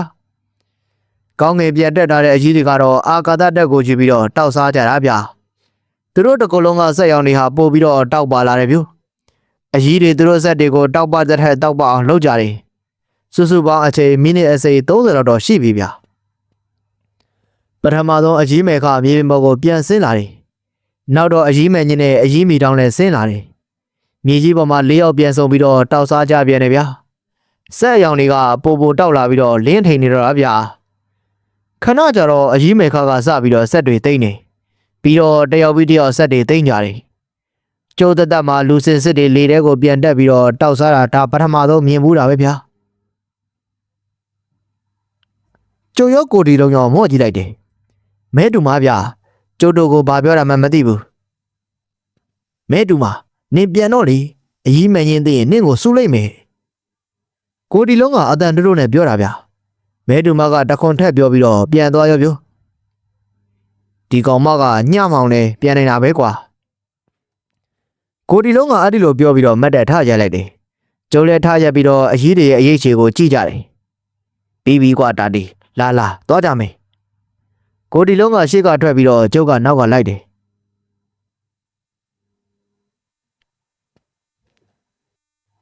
ဟာနဲတဲ့အစ်စ်နေမှာမဟုတ်တာဟာနေတို့တောက်စားနေတာမြင်လို့ငါမှဟိုးအဝေးကနေပြေးလာခဲ့ရတာကိုဒီလုံးနဲ့ကျုံနဲ့တော်တန်ကလေးကနေထွက်လိုက်တာနဲ့ယောက်ျားတစ်ယောက်ရဲ့အတန်ကြီးကိုကြားလိုက်ရတာဗျာနင်းမသူတော့အကြီးတွေကအဲ့ဒီလူကိုလှမ်းကြည့်ပြီးတော့မေးတယ်ငါဆရာကိုတက်သွားတယ်ငါရဲ့ရန်သူကိုလိုက်ရှာနေတာနင်းကဘသူတော့ငါဆရာကဘိုးမင်းငါကသူ့တပည့်ဘိုးကင်းနင်အခုဘာလုပ်ချင်လို့တော့ဟဲ့ဘိုးကင်းရဲ့နင်တို့အထဲမှာမဲခဆိုတဲ့မိမယုံမှာပါသလားဟဲ့ဟာမတားကောင်းမောက်ကတော်ကြီးကိုစော်ကားရအောင်နင်းကဘာကောင်မှုလို့တော့ဟဲ့အော်မဲခကမောက်ကတော်ကြီးတယ်လားဟာမောက်ကတော်တွေမောက်ကတက်တွေငါနားမလဲဘူးဟဲ့မဲခပါရင်ရှေ့ထွက်ခဲ့ငါဆရာရဲ့အသက်တွေးကြီးတောင်းမလို့ဟဲ့အကြီးမဲခကအရှေ့ကိုခက်တီပဲထွက်သွားတယ်မောက်ကတော်ကြီးဘေးဖယ်လိုက်ပါဒီအကောင်မျိုးကိုကိစ္စတုံးနေတာမနှဲတော့ပါဘူးအကြီးမဲချင်းကပြောတာဗျမင်းကြီးဒါနင်တို့ကိစ္စမဟုတ်ဘူးဘေးဖယ်ကြငါကိစ္စငါရှင်းမယ်ဟဲ့အော်မေခဆိုတာကနင်ကိုမတာမနင်ကိုငါရှာနေတာကြပြီဒီညမှာပဲတွေ့တော့တယ်တိုက်ဆိုင်ဟာငါဆရာကိုနင်တက်လိုက်တာတပိုတဲ့လက်ွယ်ညပဲဒီညလဲတပိုတဲ့လက်ွယ်ပဲလေဒီတခါတော့နင်အလဲပေါ့မေခရင်ကဲနင်တက်တဲ့ပညာတွေအကုန်သာထုတ်သုံးပြီတော့ဘိုးကင်းဆိုတဲ့ဆရာကတိတ်ပြီးတော့အချိန်ဆွဲကြင်မမရဘူးဗျသူရဲ့လက်ဖွားလည်းကအနီရောင်စလုံးကလေးထွက်လာတယ် တဖြည်းဖြည်းနဲ့ဆက်ကကြီးကြီးလာတယ်ဗျအကြီးမေခါကလည်းသူ့ရဲ့လက်ဝါးကနေလင်းမရောင်စလုံးကလေးတစ်လုံးထုတ်တယ်ဆက်နှစ်ခုလုံးကတဖြည်းဖြည်းနဲ့တင်းနစ်ဘောလုံးလေးလောက်ဖြစ်လာပြီဗျကဲမတာမခံနိုင်ရင်ခံပြီးတော့ဟဲ့အောက်လားအထက်လားမသိတဲ့ဆရာဘိုးကင်းကသူ့ဆက်ကိုလက်ဝါးနဲ့စောင့်တွန်းတယ်လို့လှုပ်လိုက်တယ်အကြီးမေခါကရှေ့ကိုတလန်ထိုးသွားပြီးတော့ညာဘက်လက်ဝါးနဲ့လှမ်းရလိုက်တာဆရာဘိုးကင်းရဲ့ဆက်အနီလုံးလေးဝုန်းဆိုတဲ့အတန်မြည်ပြီးတော့ပျောက်သွားရောဗျာဒီတော့မှအကြီးမေခါကသူ့ရဲ့လိမ်မရောင်ဆက်လုံးကလေးကိုစောင့်တွန်းတယ်လို့လှုပ်လိုက်တာဆက်လုံးလေးကဆရာဘိုးကင်းစီကိုတက်တက်မမတ်ကိုဝင်သွားတာဗျဟာသွားပြီဗျအကျိုးပါဇက်ကနေလှုပ်ခနဲ့ထွက်သွားတာဗျဆရာဘိုးကင်းအကြီးမေခါရဲ့လိမ်မရောင်ဆက်ကိုဘလို့မှကိုမကာကွယ်နိုင်ဘူးဗျသူ့ရဲ့ဆက်ကိုအကြီးမေခါရိုက်ချလိုက်တာရဲ့လိမ်မရောင်ဆက်ပြေးဝင်လာတာရဲ့ကစက္ကန့်ပိုင်းလေးပဲခြားတာဆိုတော့ဆရာဘိုးကင်းလည်းဘာမှကိုမလုပ်နိုင်တာဖြစ်မယ်ဗျပြီးတော့သူ့စိတ်ထဲမှာထင်ထားတာကဆက်နှစ်ခုတွေ့ပြီးပညာအားတွေနဲ့တွန်းကြမယ်လို့ထင်ထားပုံပဲဗျအကြီးမေခါကသူ့ဆက်ကိုရိုက်ချလိုက်ပြီးတော့လိမ်မရောင်ဆက်ကိုတွန်းလိုက်တော့ဆက်ကသူ့ကိုယ်ထဲကိုဝင်သွားပုံပဲဗျအားလို့တစ်ချက်អော်ပြီးတော့ဆရာဘိုးကင်းတယောက်မြေကြီးပေါ်ကိုဖယ်ထိုင်လက်ကြီးလဲကျသွားတယ်ဟဲ့ငမင်းတပည့်ငကင်းအခုချက်ချင်းနင်ဒီနေရာကနေထွက်သွားစမ်းဟဲ့အကြီးမေခါကစကားအပိုးတွေပြောလို့မရှိဘူးလေဗျာဆရာဘိုးကင်းကသူ့လွယ်ကြီးကိုကောက်လွယ်ပြီးတော့လက်တစ်ဖက်ကစက်ထီသွားတဲ့ရင်ဘက်ကိုဖိထိုင်းနေခြာခနဲ့လှည့်ထွက်သွားတယ်ဗျမောက်ကတော်ကြီးရဲ့ကိုကိစ္စတုံးဖို့လာတဲ့လူကိုဘာကြောင့်ကိစ္စတုံးမလုပ်လိုက်တာတော့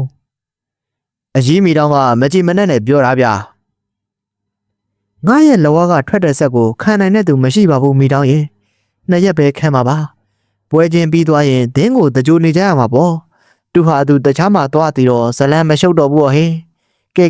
ပြန်ကြရအောင်ကျုပ်တို့တိုက်ကုန်းကိုပြန်ခဲ့ကြတယ်ဗျကျုံတဲ့ကိုဒီလုံးကအောက်ထပ်မှာအိတ်တယ်အကြီးလေးယောက်ကတော့အပေါ်ထပ်မှာအိတ်ကြတယ်။အော်ပြောဖို့မေးနေလို့ဗျမဲတူမလည်းကျုပ်တို့လိုပဲအောက်ထပ်မှာလာအိတ်တယ်ဗျမဲတူမနင်းပြန်တော့စော့သွားလို့ပွဲကြီးပွဲကောင်းလွတ်သွားတယ်ဟာကိုဒီလုံးပြောတာကိုမဲတူမကခေါင်းလေးဆောင်းပြီးတော့နားထောင်နေတယ်ဗျကျုပ်ရဲ့အကြီးမဲခါကတော့လူတယောက်ကိုတေးအောင်လှုပ်လိုက်ပေမဲ့နည်းနည်းမှကိုတုံလှုပ်ပုံမပေါ်ဘူးဗျခေါင်းထဲကနေပြီးတော့ချက်ချင်းထုတ်ပြလိုက်တဲ့ပုံပဲဗျနောက်နေ့မနေ့မှာပဲအကြီးနဲ့ကျုံနဲ့တိုက်ကုန်းကနေလှဲမောင်းပြီးတော့ပြန်လာခဲ့ကြတယ်ထနောင်းကုန်းကိုရောက်တော့အဘနဲ့အမေကကျုပ်ကိုမျှော်လို့ဆရာတာတေးရေးသားထားတဲ့မောက်ကြောဆိုတဲ့ပရာလောကဇာတ်လမ်းလေးကတော့ဒီနေရာမှာနေပြီးဆုံးပါပြီခင်ဗျာဇာတ်လမ်းလေးကိုကြိုက်နေတဲ့ကြလိမ့်မယ်လို့လည်းမျှော်လင့်မိပါတယ်ဆရာတာတေးနဲ့ကွာနားဆင်ပေးခဲ့ကြသူဒုတိယချင်းစီကိုလည်းအထူးပင်ကျေးဇူးတင်ရှိပါတယ်တရားပြည့်ရှင်သောညလေးကိုပိုင်ဆိုင်နိုင်ကြပါသည်ခင်ဗျာ